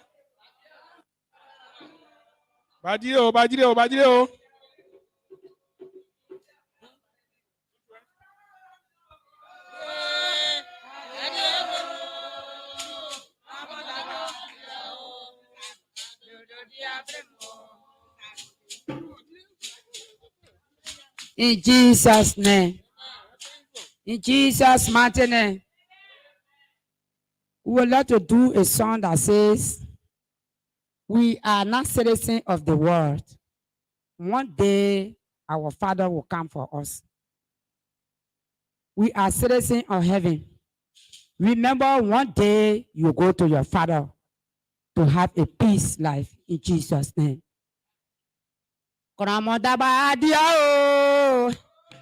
Adia bremo, Kramodaba adia, Adodo diabremo, Kramodaba adia, Adia bremo, Modaba adia, Adodo.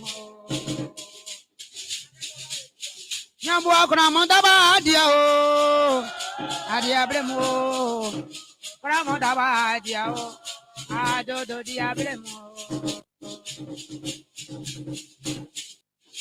Nyawana kramo daba diare.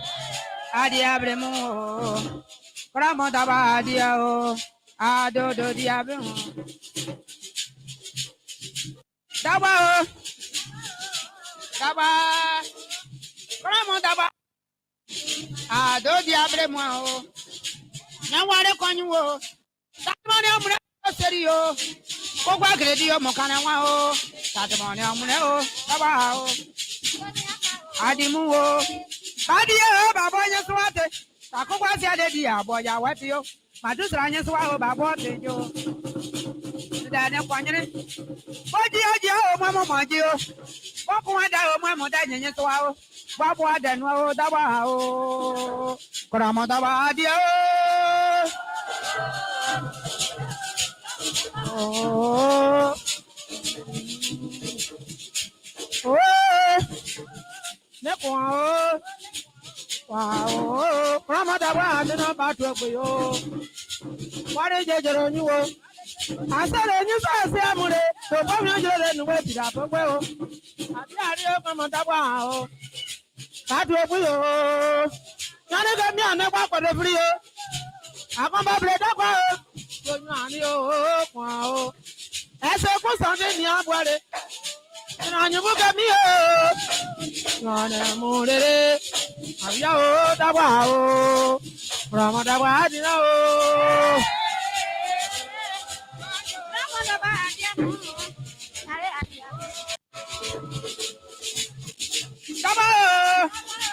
Dabao, now when I come on Dabao, I do Dadiamo. Nana Gamiana Padre, You know, let me on a paju. So where you do you said you. What then? Oh, Tabao. So where you do it? What you are the young one and young one? I do try. I'm on the father, Italian, so everybody was on. Jajananu. Badia, Baboya Swatio. Oh, now one can you break out with that one or Baboya what you? The moment of one. Canabaka, I mean, Diabo, we are. Kenya Kaya, well, a body one more. Ramodabadia.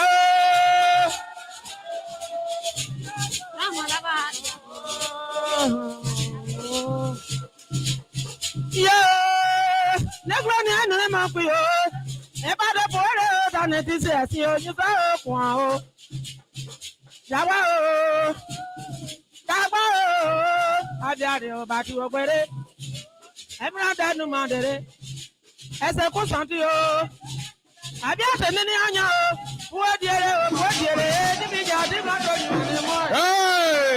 can you mind it? But you.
Ramadavadia,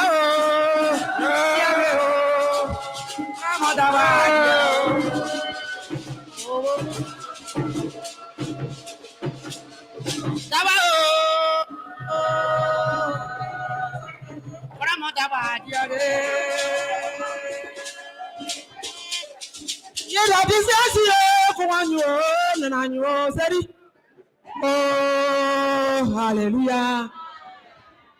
I didn't say I see the didn't know. What did I don't know my dress and I video. I don't know what I could be. I want to say, I got you, just stop at the mouth. What did it? Oh, I don't know.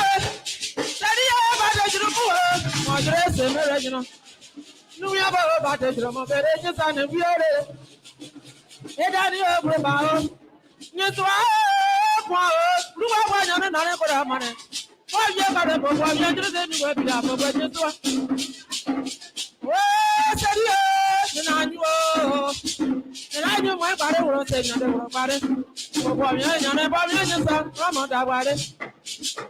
I'm about to open yours. And I never got in yourself, Mamma. They bring it on in here, and you got bread of Jaga. I'm on your fire. Oh, and I know. Wow. I'm on that cow, and then I'm on it. I'm on that.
Praise the Lord!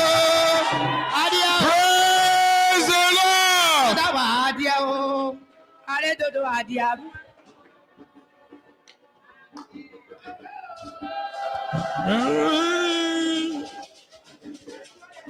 That's the, if you grow up in a Grable household and you go to Grable church or Crew church on Sunday, or in the morning, no time, you'll just be singing that one song until 5 o'clock. So just be aware. So let's give the big hand of applause to our traditional Grable women, crew women, for that special song. Reflections on the life of Dr. Amos Claudius Sawyer. We now like to go down the list. We're going to turn the page very soon. I'd like to call on the president of the Federation of Liberian Youth to please come and, bring greetings on behalf of the young people in this country who Dr. Sawyer impacted as well. Give him a hand. Thank you, Mr. President. Thank you. Good afternoon. Reverend Dr. Nelson, Chairman on the board of the Federation of Liberian Youth, the Chairman of our party, Mustafa Al-Ator, the Vanguard Student Education Party, SOUP, and its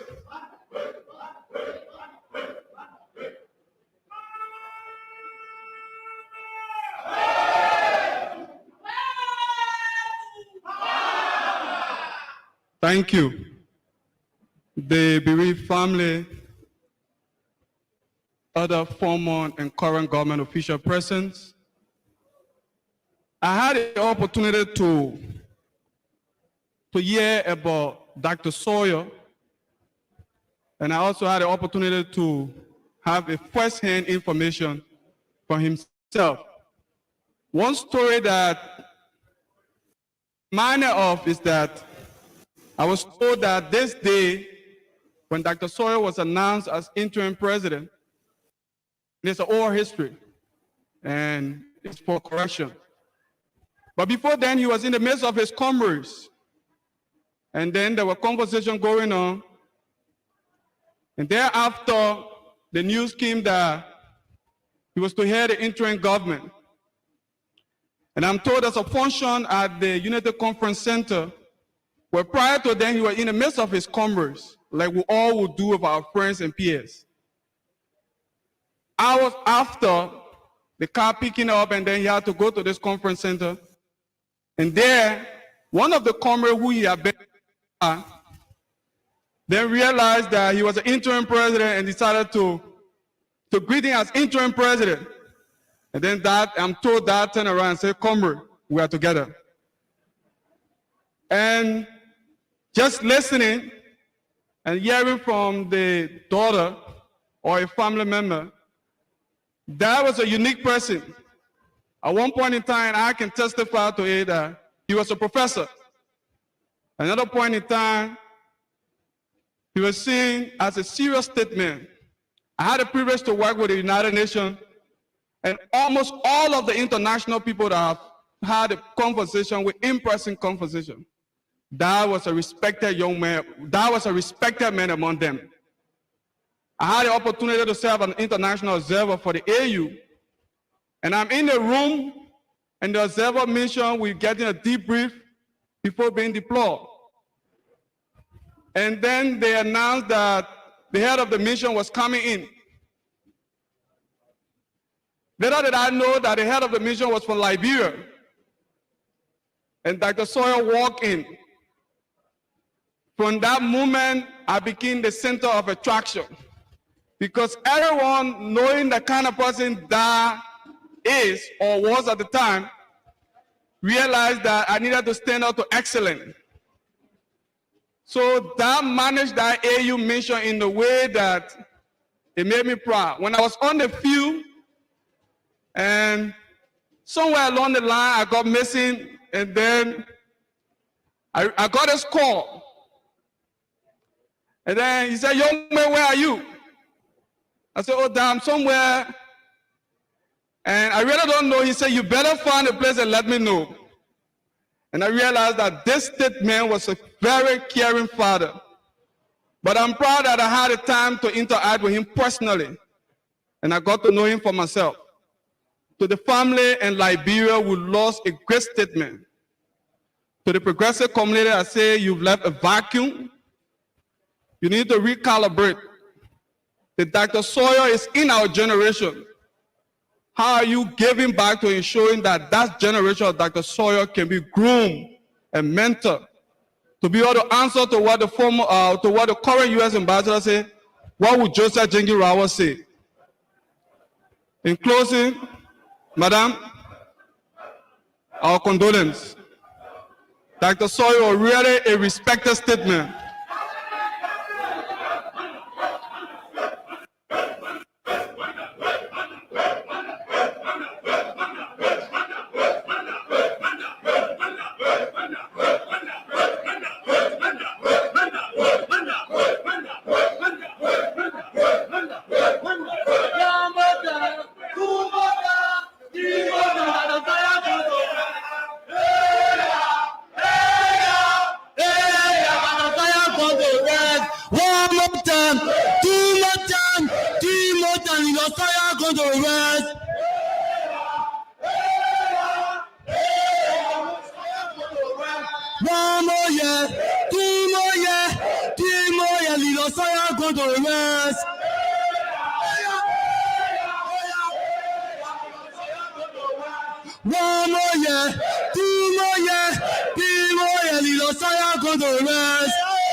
Thank you, Comrade. Thank you. Thank you.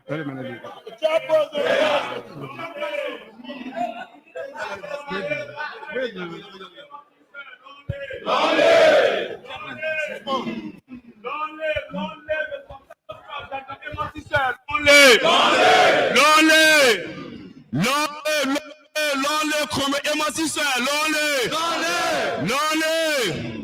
no so sabos but that the Amos Sawyer, lonely, Amana, Zekwe, people send us Zekwe, people send us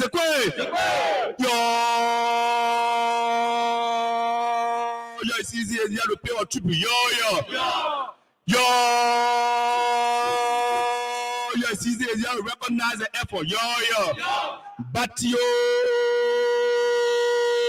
have impacted sufficiently. But you are an anchor of our generation. Zekwe. Nimasia. I'm enjoying. Atinao, Dada Amos Sawyer, Atinao, we are here to pay our respect, Atinao,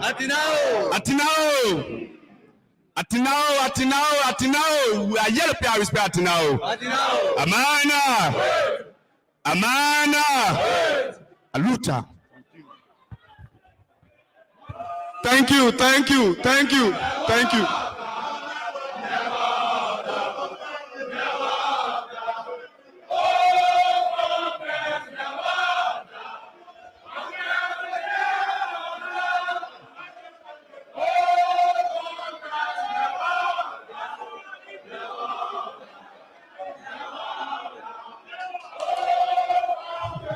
So, thank you. As I close,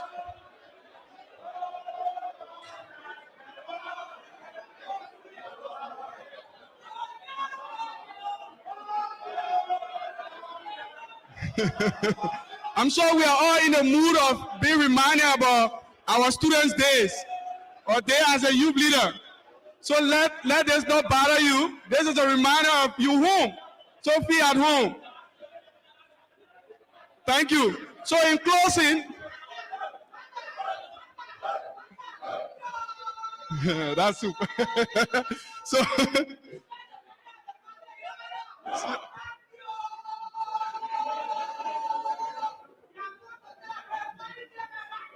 what it?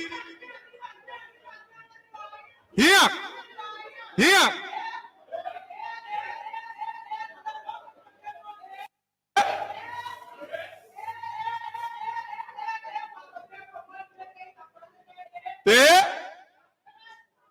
Thank you.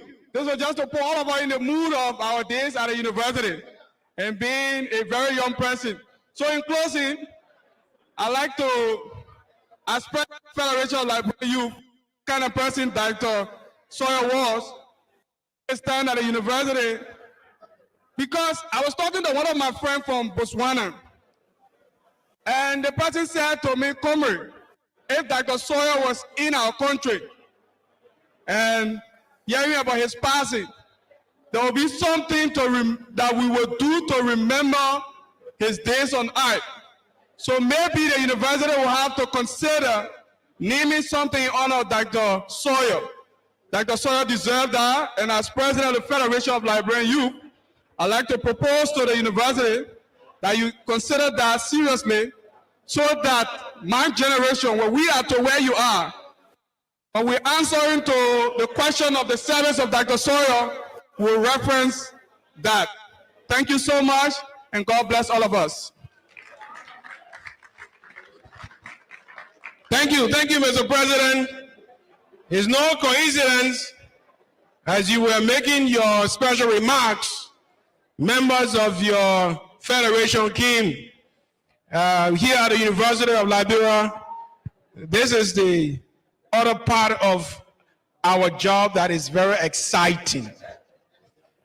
To see our young people of various political, student-based political persuasions come and pay their homage to a political legend.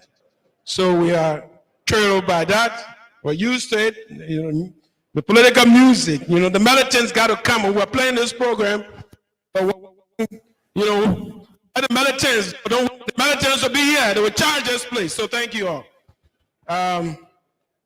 Yes. So you heard from the president of the Federation of Liberian Youth. We're going to hear, once we go to the university now, then we'll hear from our own university groupings as well. So Dr. Sawyer will love this. He will enjoy it. It stimulates him, it inspires him. And you could see his broad smile when he sees that. So let us now imagine that wherever he is celebrating this moment.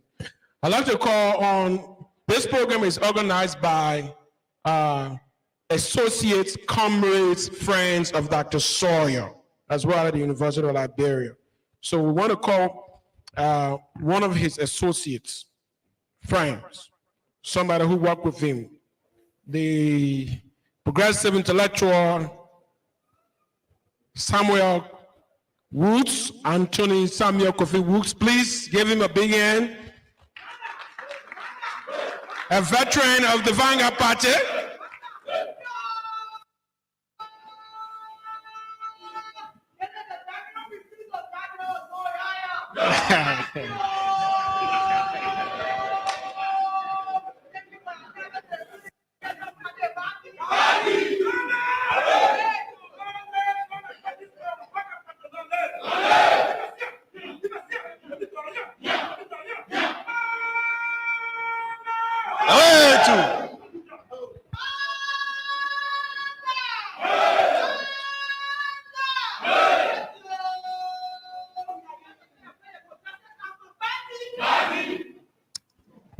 Thank you very much.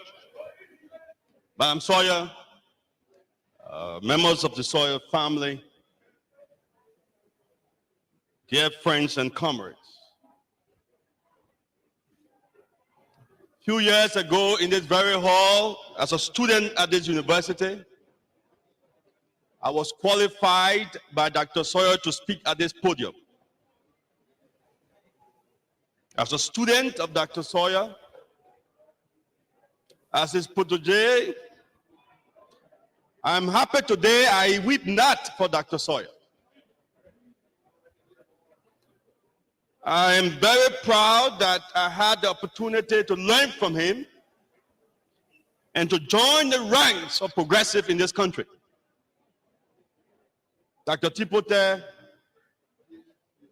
Drew Mason, Ambassador, and many of you, I have no apology to make in this country that you and Dr. Sawyer and many others meant to us. Today, standing on our shoulders, there are those who attempt to vilify the progressive in this country. We want to say to many of you on this day that you stand on our shoulders, you wallow in our sweat, our blood, and our tears. You benefit from good governance and democracy. You have your name on the ballots today because of the blood, sweat, and tears of progressive in this country. We have no apology to make to anyone. The progressive did not destroy this country.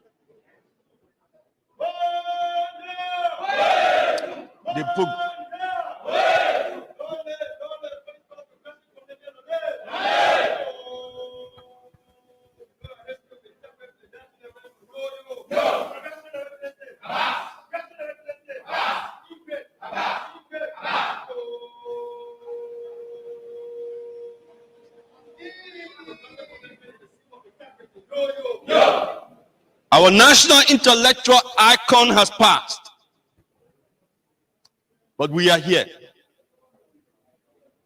We are here. I don't weep for Dr. Sawyer as he lie and reflect on this country. We weep for a generation that did not have an opportunity to benefit from the tutelage of Dr. Sawyer. Weep for a generation that have degenerated into mediocrity and the insanity that's creeping into this country. Dr. Sawyer has done his part to the halls of this university. My experience with him as a secretary when he was in Banjul for ICNU, throughout the formation of the Liberian People Party, throughout discussion in Moja, we learned a lot from Dr. Sawyer. And if Dr. Sawyer was at this podium and listening to his student Samuel Kofi Woods, he will weep not only for the filth in our country, but the academic filth that continue to consume our nation. That's what Dr. Sawyer will weep. If Dr. Sawyer had given me the permission to speak, sitting in this audience, he would the lawlessness and injustice in this country, the weakness of our justice system to respond to the missing people, the mysterious murders in this country, and many other things that continue to happen.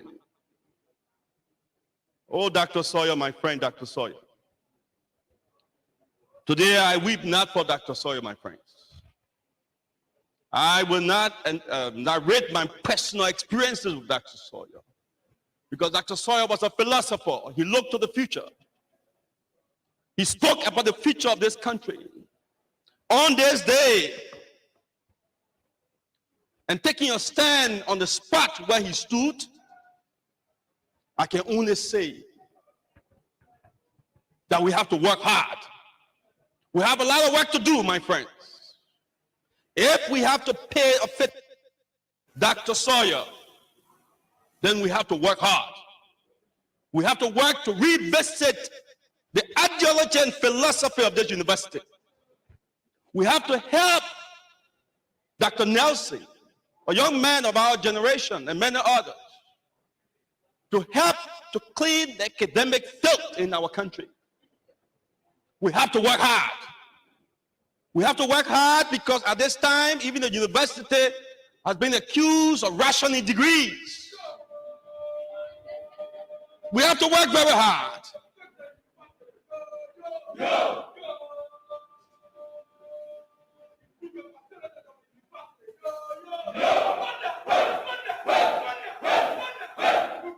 My friends, when you call me to speak, please. I don't know anything else but to speak. I speak my mind. And I say what is necessary for the reality. We are at the university. We are in the auditorium of the university. We are in the halls where we have the intellectual discourse program, where we squeeze government officials, where we brought them to book, where we question their ability to perform. And so on this podium today, as I stand where Dr. Sawyer once stood and lectured our class and told us about the formation of the Liberian state, Dr. Sawyer will continue to be bemoaned where the Liberian state stands today. The state is sick. The state is sick. So we must all work together in the name of Dr. Sawyer and his legacy. We must work to continue his intellectual prowess. We must set into motion the institute at this university that will continue. And I want to commend to Dr. Nelson and many others that in Dr. Sawyer's name, if we have to put a chair in Dr. Sawyer's name, if we have to begin a whole reflection, historical, philosophical reflection on the rethinking and positive transformation of the Liberian state in this period. This is where it must begin, Dr. Nelson. And all of us in this room must commit to support Dr. Nelson, this university, to achieve that. That is the tribute Dr. Sawyer will want us to pay. Madam Sawyer, family, let us weep not. He lived a good life. He touched lives. He gave food to the hungry. He touched the lives of the naked and gave them clothes. He did his duty to this country. He did his duty to God and his fellow man. What more can we say? Let us rejoice. Let us be glad. Let the militants be merry. Let everybody speak and be happy. Sawyer is gone, But we are here, and we must live up to his legacy, and we must pay a fitting tribute in his name. I want to thank you, and God bless you all.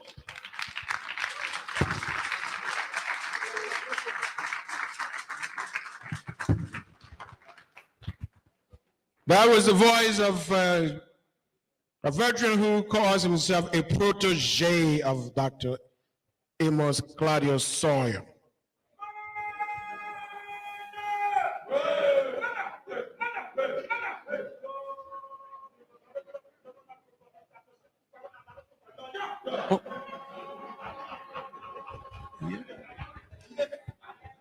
In keeping with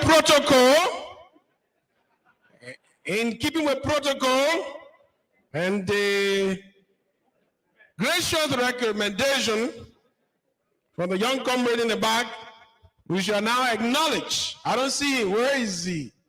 Oh, we shall now acknowledge the distinguished presence of Professor Alaric Toba. Please give him a big hand of applause.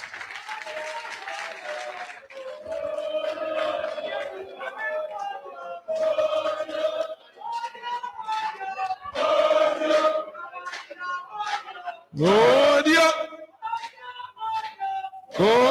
I told you at some point that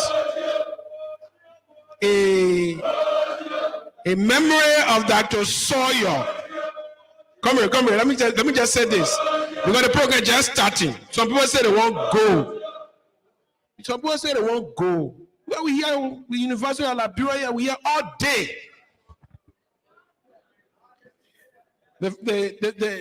We also recognize the presence of our former Associate Justice, Counselor Kabina Jane. Please give him a hand as well.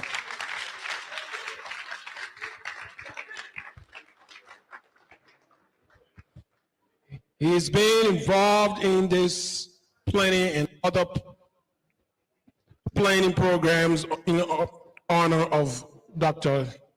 Amos Sawyer. We also want to recognize, of course, the son of Professor Sawyer, Achi Sawyer, and his wife, the brother of Dr. Sawyer. At some point in the program, we'll hear from the Sawyer family.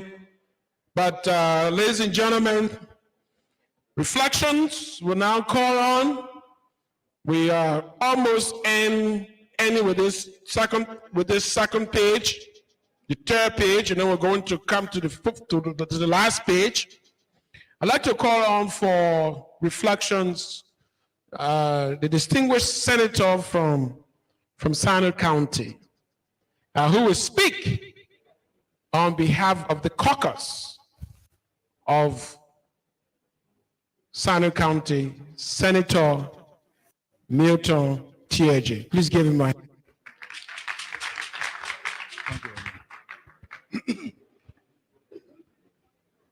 Thank you, Mr. MC. All protocol observed. You know, I recall in 1979 in this hall, Dr. Sawyer conducted a social science class in this very theater. He would stand here for hours and everybody would listen. I was not a student of the university, but I came in intermittently as an auditor of that particular course. And after one of his lecture series, he spoke about comparative politics. And in comparative politics, he spoke about the unicameral and the bicameral legislatures. I didn't understand that. I was just a high school graduate. So I went to his office and I asked him, what do you mean by these? And what is the relevance anyway? The man you see on that picture up there was an extremely brilliant individual. That man kept Liberia image on the international calendar. in Africa, in Asia, in Europe, and in America. And I recall Dr. Sawyer telling me, TJ, I hope you will enter the university soon, but a unicameral legislature is that one that has no such thing called Senate and House of Representatives, all of them one. And the bicameral is the one that has the House of Representatives and the Senate. And now you ask me about the relevance. One of those chambers is intended to cool off the other when the legislation is passed. And I still remember that very well. As I grew older and went my own training, and I read about this gentleman called Socrates, Sawyer began to reverberate in my reflection.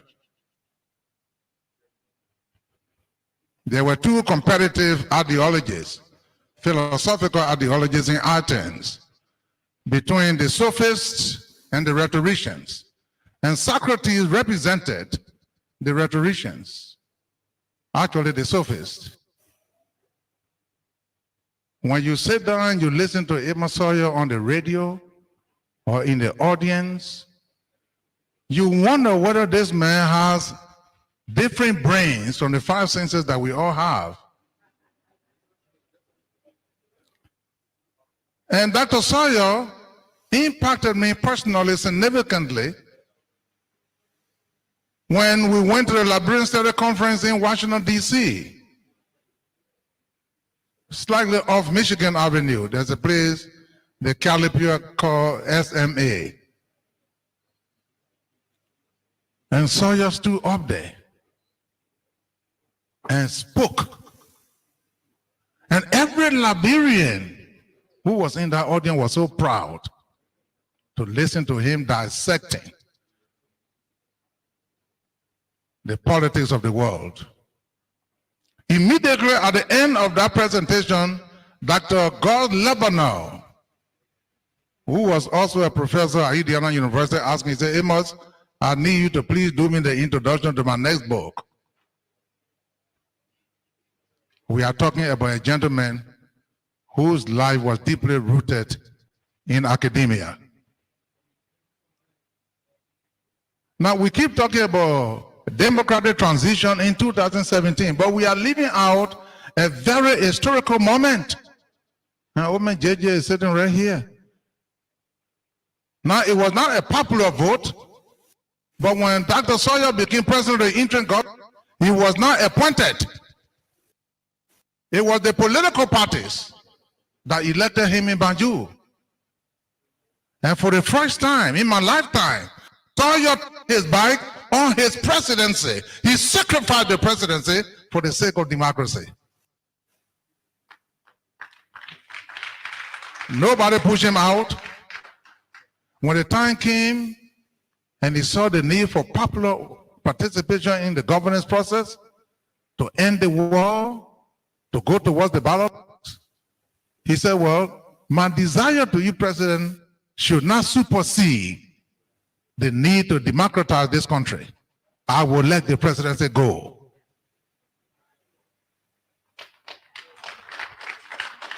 That was an act of democratic transition. I was here. Ekman didn't have to take gun to push him out.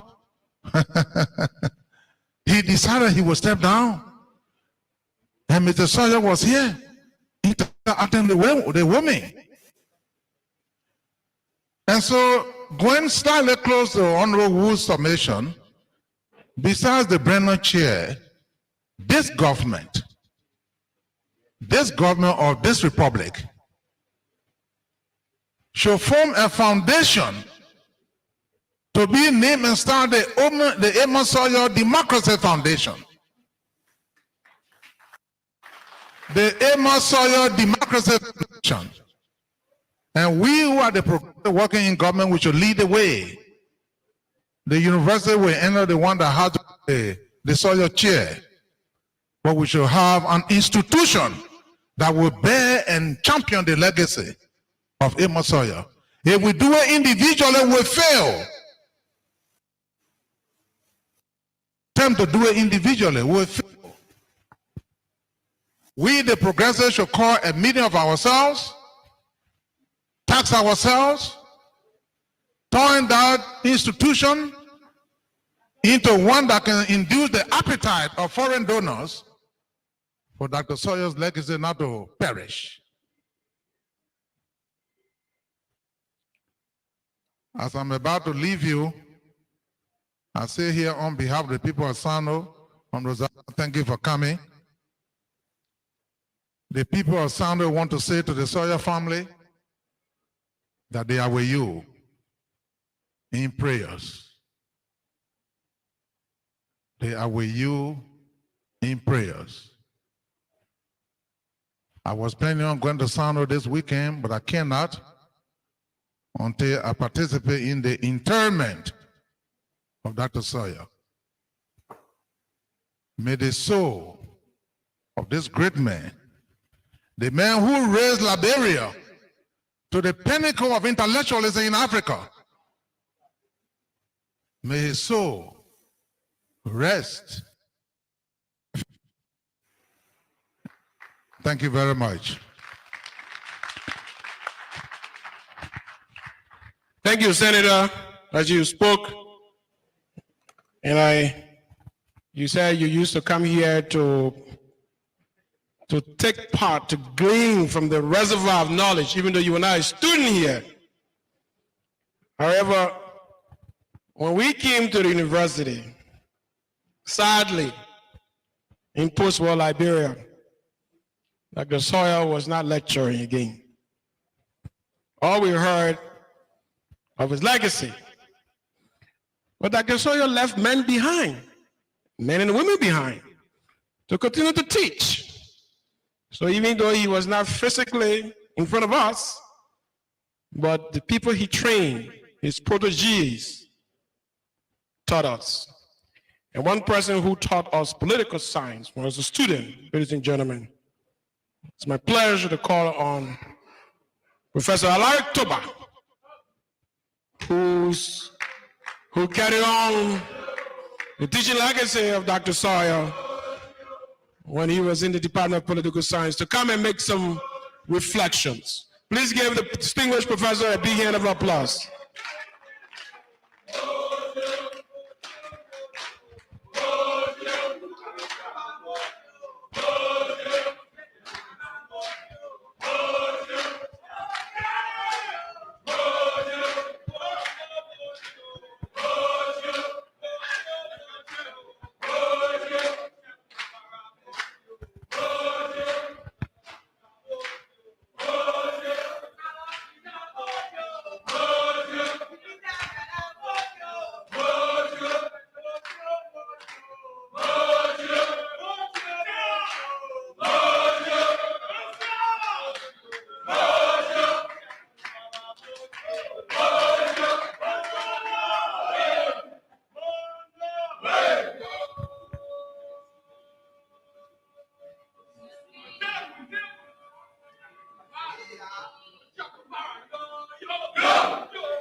The Sawyer family,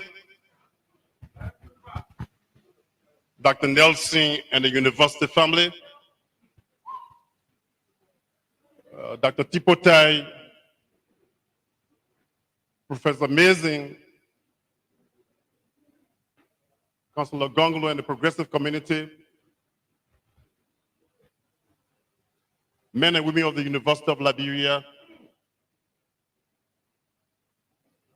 I want to personally bring my deepest sympathy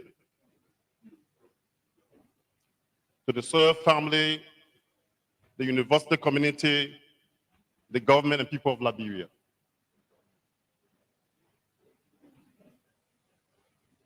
It is really possible to say that this is not time to move. I partly agree, but as Sawyer touched us collectively, he also touched some of us individually. So it is just hard to bear this moment.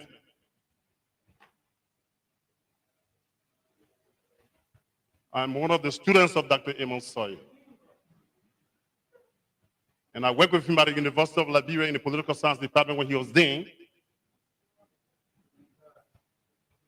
I continue to teach the political component of Social Science 201, the Liberian Society.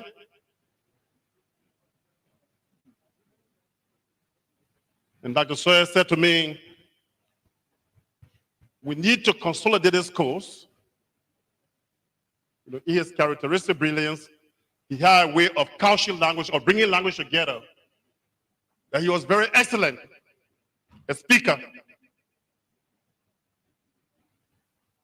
He did a proposal. Studies in the Liberian social experiences for Social Science 201, the Liberian Society. It was in a year when the military invaded the university, imposed barrage regulations. It was in a year when the best in the academy in that era was being evicted from Liberia, declared or undeclared. It was in a year when the over-politicization of the university started. And it seems to me that governments are still trying to over-politicize this university. Now, it is something we all have to fight against. There is so much to say that it's hard to begin and hard to end. But just to say,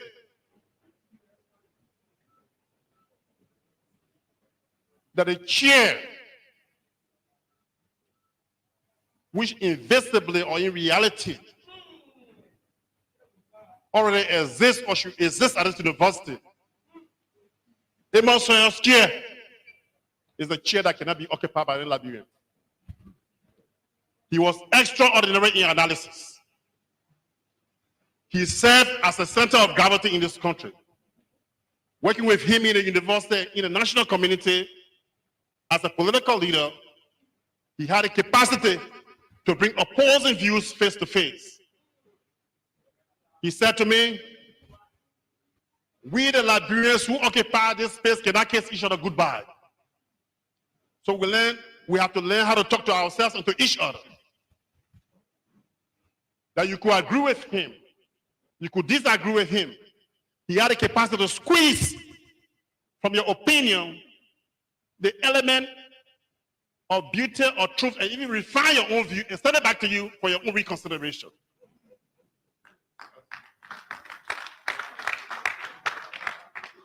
He observed Liberian society, he wrote books, he made explanations in those books. And in the social science community, if you have the capacity to approach the ability to explain, then the capacity for making predictive hypotheses in you. So it was possible for Sawyer to predict what will happen in Liberian society. As I've said to some of the young people, he explained exactly how it is possible for the character of one leader in Liberia, called a president, to change the whole society in a very short period of time. So we have to go back in the academy to the social and political thoughts of Amos Sawyer. Summarize some of the aspects of his thinking that are relevant to Liberian society, make those available to the growing intelligentsia and the students unborn. I think 2 months, 5 months of memorializing and celebrating Dr. Sawyer is not enough. To the leadership of the progressive community, I think the time has come for there to be some kind of agreement on a Progressive Matters Day, on which a reflection will become continuous. I called Dr. Sawyer, George Care in the United States. He said, but the time has come to write a book about Sawyer. Why are we say today will not adequately capture the legacy of Sawyer. So as others have recommended, we have to combine those thoughts and find ways to memorialize Sawyer, not in 1 year, not in 2 years, but as long as we live, which means as long as forever. And I say one of the best ways to do so is to create that chair that somebody talked about, is to train the young ones so that at least people who will develop the character of a Sawyer, like a center of gravity that all Liberians can go to from all walks of life, our opposing viewpoints, but we have to summarize the social and political thoughts. I'm available to Liberia College. Those proposals are not available, but the thoughts linger on. It's possible to summarize the essence of those proposals and make them available for the academy to do that research. The materials are already available. It is a question of collating the contents and refining them. I want to thank you once more for the opportunity to say something little about Dr. Sawyer. There's so much to say, and thank God some of us have the capacity to write the things we have to say, and we'll write them. God bless you.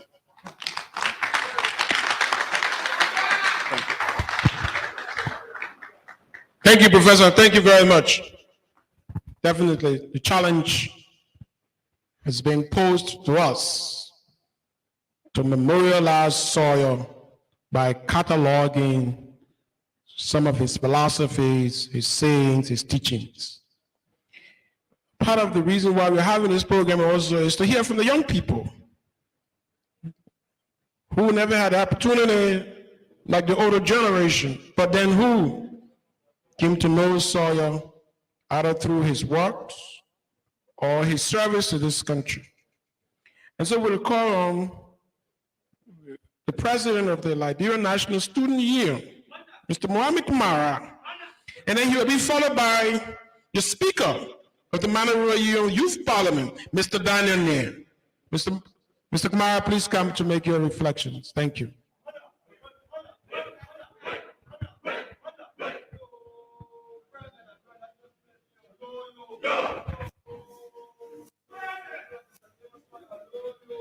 Aluta. Dr. Julius Sawolo Nelson, President of the University of Liberia. Dr. Sawyer family and all progressive forces here, the Movement for Justice in Africa, the Liberian People's Party, ideological militants and cadres of the Vanguard Unification Party. I bring you magnanimous greetings from the Africa ODS Independent State Student Organization, the Liberia National Students Union. The National Student Movement remains grateful and remain indebted in gratitude to young men and women who dare question the political hegemony of the Chewing Party in 1979. After a century of misrule, and I'm very sure the representative of the Chewing Party at this occasion will not like my comments.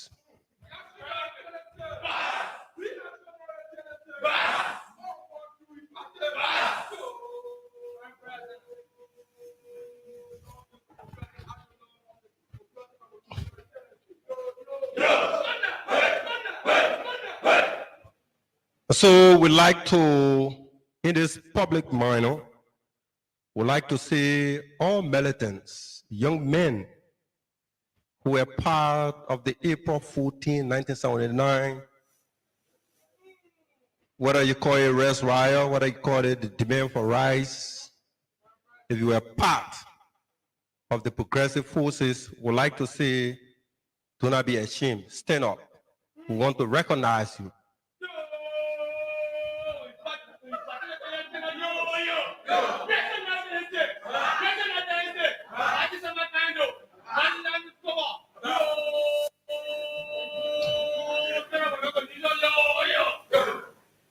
So today we're saying the true forces of the progressive We have seen the true forces of the progressive ideology in Liberia. And the student movement, like I said, remain indebted in gratitude because we don't have resources to give to the progressive forces. All we can say is thank you for what you did. Do not be ashamed of what you did yesterday. We appreciate your history. We appreciate what you did yesterday. And if similar conditions were to occur today, we still got men at the barricade. And so in my conclusion statement, Dr. Sawyer is one of those persons we read about. Some of us never had the opportunity to interact with him. But in our casual training classes in the Vanguard Student Unification Party, we're told that the like of Dr. Sawyer, veteran student leader, community Wisa, Professor Elari Tukba, the former Secretary General of the Liberian National Student Union, were told that up to today's date, the bear the scars on her back from the stinking jail cell from South Beach to Belayala. And so the student movement cannot say much, but we appreciate not only Dr. Sawyer, but all of you who participated in the struggle for what we enjoy today, or what we call popular democracy in our country. And that's what I said, the representative at this occasion from the two-wing party will not like our comments because we stay in different quadrant of history. They are from the other side, but we don't care. And so today, not to waste much of our time, we'd like to say sorry to the family of Dr. Sawyer. Like I said, we never had the opportunity to interact with him, but we read books, we read about his contributions to the Liberian society, and we appreciate him for that. And so once again, we'd like to say, Viva the struggle continue.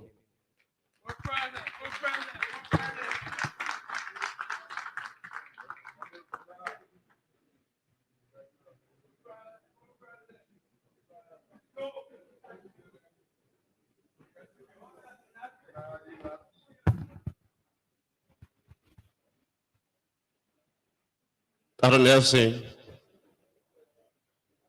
the family of Dr. Sawyer, our colleagues, distinguished ladies and gentlemen, we begin to wonder at time when great men of church pass on.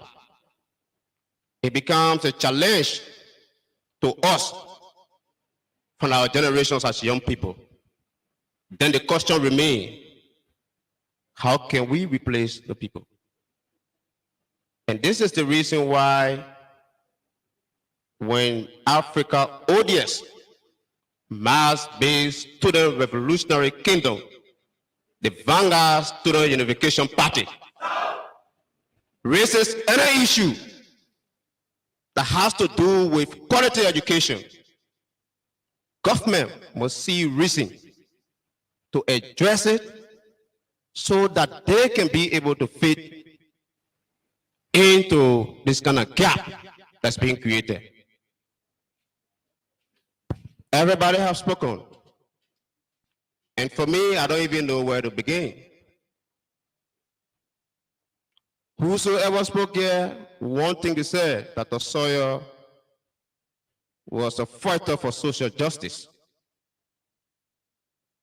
We were not privileged based on our age to have been around to see the lifetime of Dr. Sawyer when he was very youthful. But we have been able to read some book about him. And one time I was sitting in an occasion. Somebody raised the occasion and said, the progressive, they are enemy of the states. And I began to laugh. Because if you can refer to the progressive of any of the states, it means that you have not read your history sufficiently. And so, the Royal Youth Parliament have come to celebrate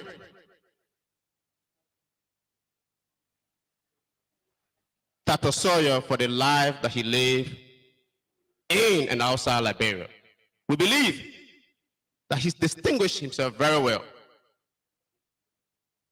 But in as much that we celebrate, we think we should sympathize with the immediate family. We cannot distinguish Dr. Sawyer when it comes to family land because we believe he was a Liberian across the globe. You heard Senator Terje Bede, he was now appointed as transitional chair. Rather, he was elected. How possible this dispensation? That a man will come from one political party and be endorsed by all of the other political parties to chair them. That was one moment. We have come today to encourage our young brothers and sisters to see how best. We still have hope. The Father will see Senator coming. We say around. We see Dr. Tipote around, Dr. H. Boyman family around. Then we have a little hope. But it leaves us with the question, how can we work together as youth and student community to begin replacing? They are not here forever like ourselves. And this is the reason why the party must remain focused in dealing with any contradiction that compromise quality education in Liberia. And so we say sorry to the family. Time is our spent. We're going to miss the doctor for so long. Thank you all so much.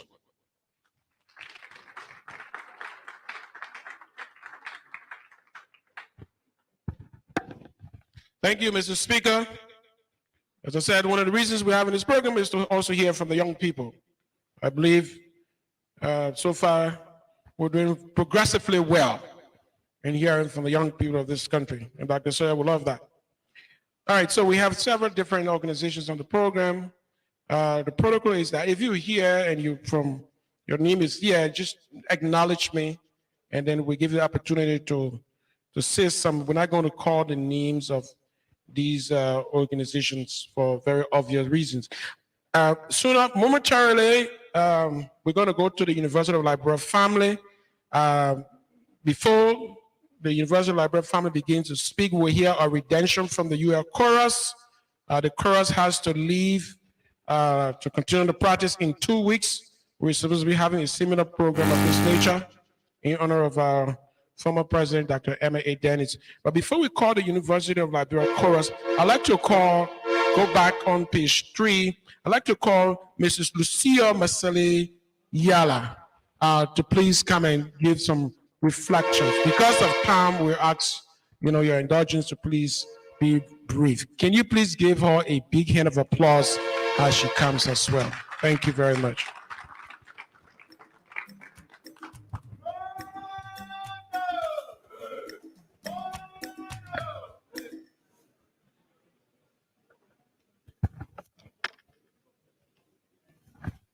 The Sawyer family, my family, Dr. Sawolo Nelson, President of the University of Liberia, Dr. Tipote, heads of political parties here present, and if I don't mention you, please forgive me.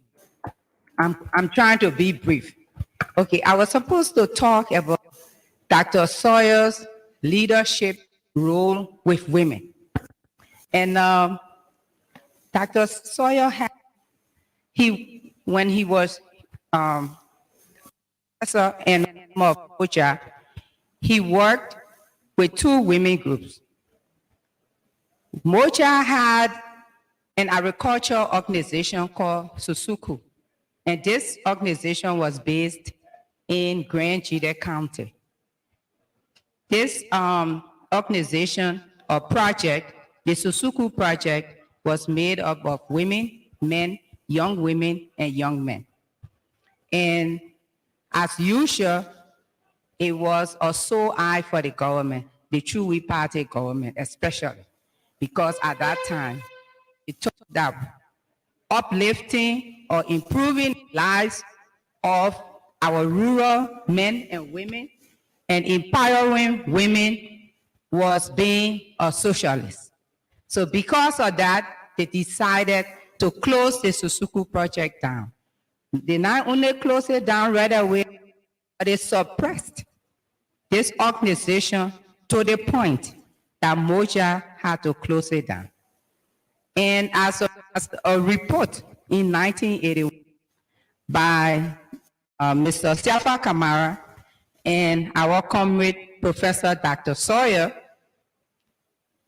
when they went to close this project down, this is what they found, to their utmost amazement, that it was not only an agriculture project, but it was also a mechanism where women were empowered. And to Moja's utmost surprise, these women were so empowered that they stood up to the Chewy Party government to talk about how this project had benefited them economically and socially. And now they are being closed down. And to see at that time, they were all women talking, but the men were so afraid, they kept quiet. So this is what this project that Dr. Sawyer was involved in, this is what it had done to the women in the rural areas. And then also Dr. Sawyer's work with market women from New Kuta and West Point.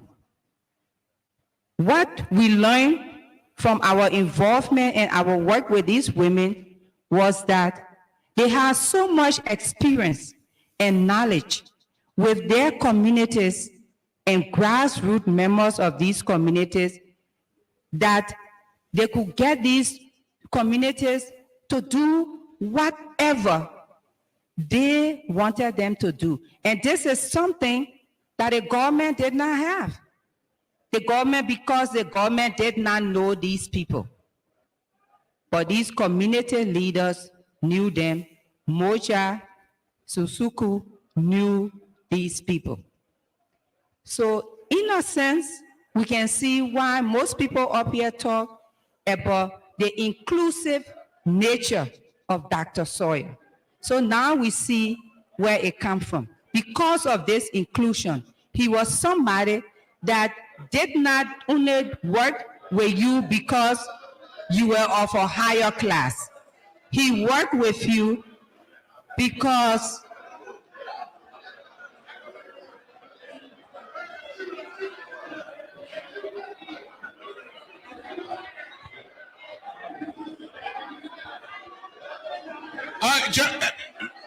gentlemen, what's going on? What happened?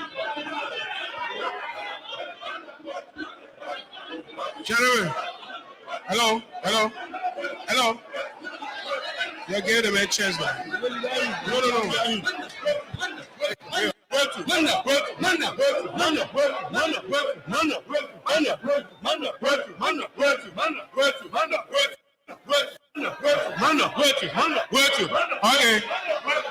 Okay, gentlemen, we gotta go. Thank you very much. Thank you.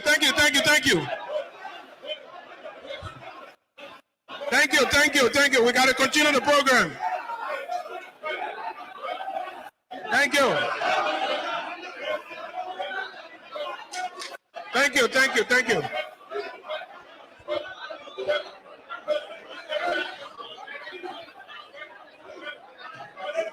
you, gentlemen. Please, we got it. Let me have your attention now. We gotta slow down. We gotta continue the program. All right. You can make it. All right, ladies and gentlemen. Gentlemen, I got to slow it down now. We got to slow it down. We got to continue the program.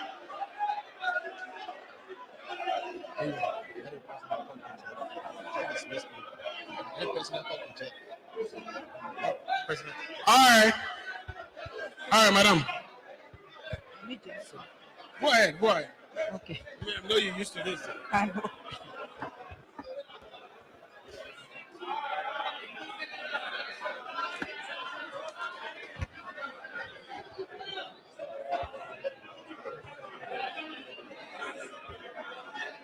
Okay, now, let me just wrap up. I was talking about the inclusive nature of Dr. Sawyer. That it was not only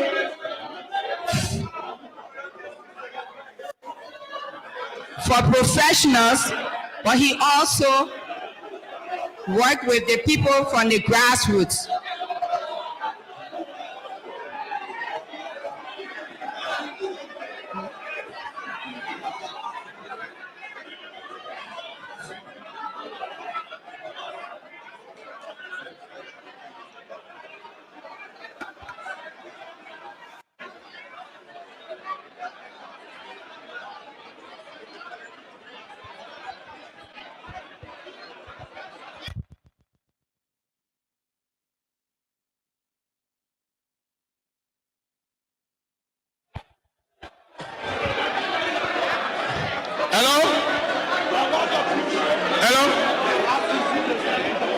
Yeah, but y'all got to sign. Y'all got to.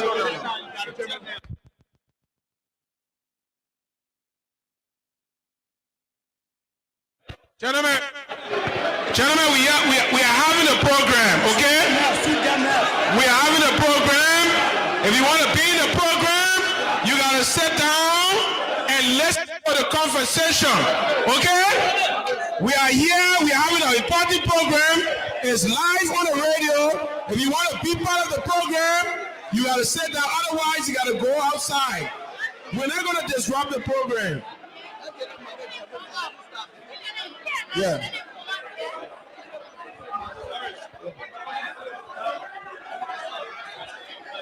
They should go upstairs. You want to talk to people? Yeah. You pass the message over there already. Let me talk to them. All right. No. Let me go away from that.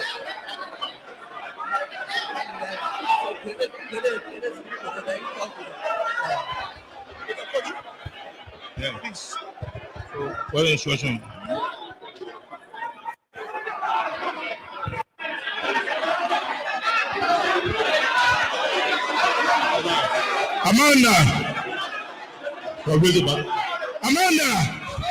Amanda, niggas who can respond to the Bible and say where to. Amanda, niggas who can respond to the Bible and say where to.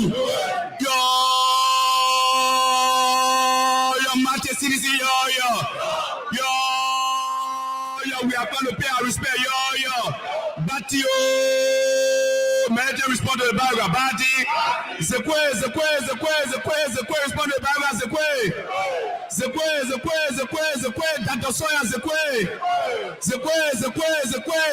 Dr. Sawyer, Zekwe, educational Sawyer, Zekwe. Amana.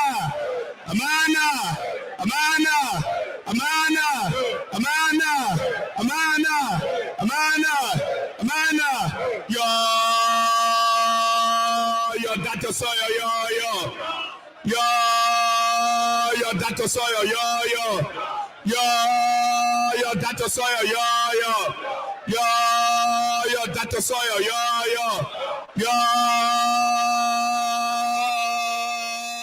yo, President Mertu, yo, Amana. Gentlemen, let's see.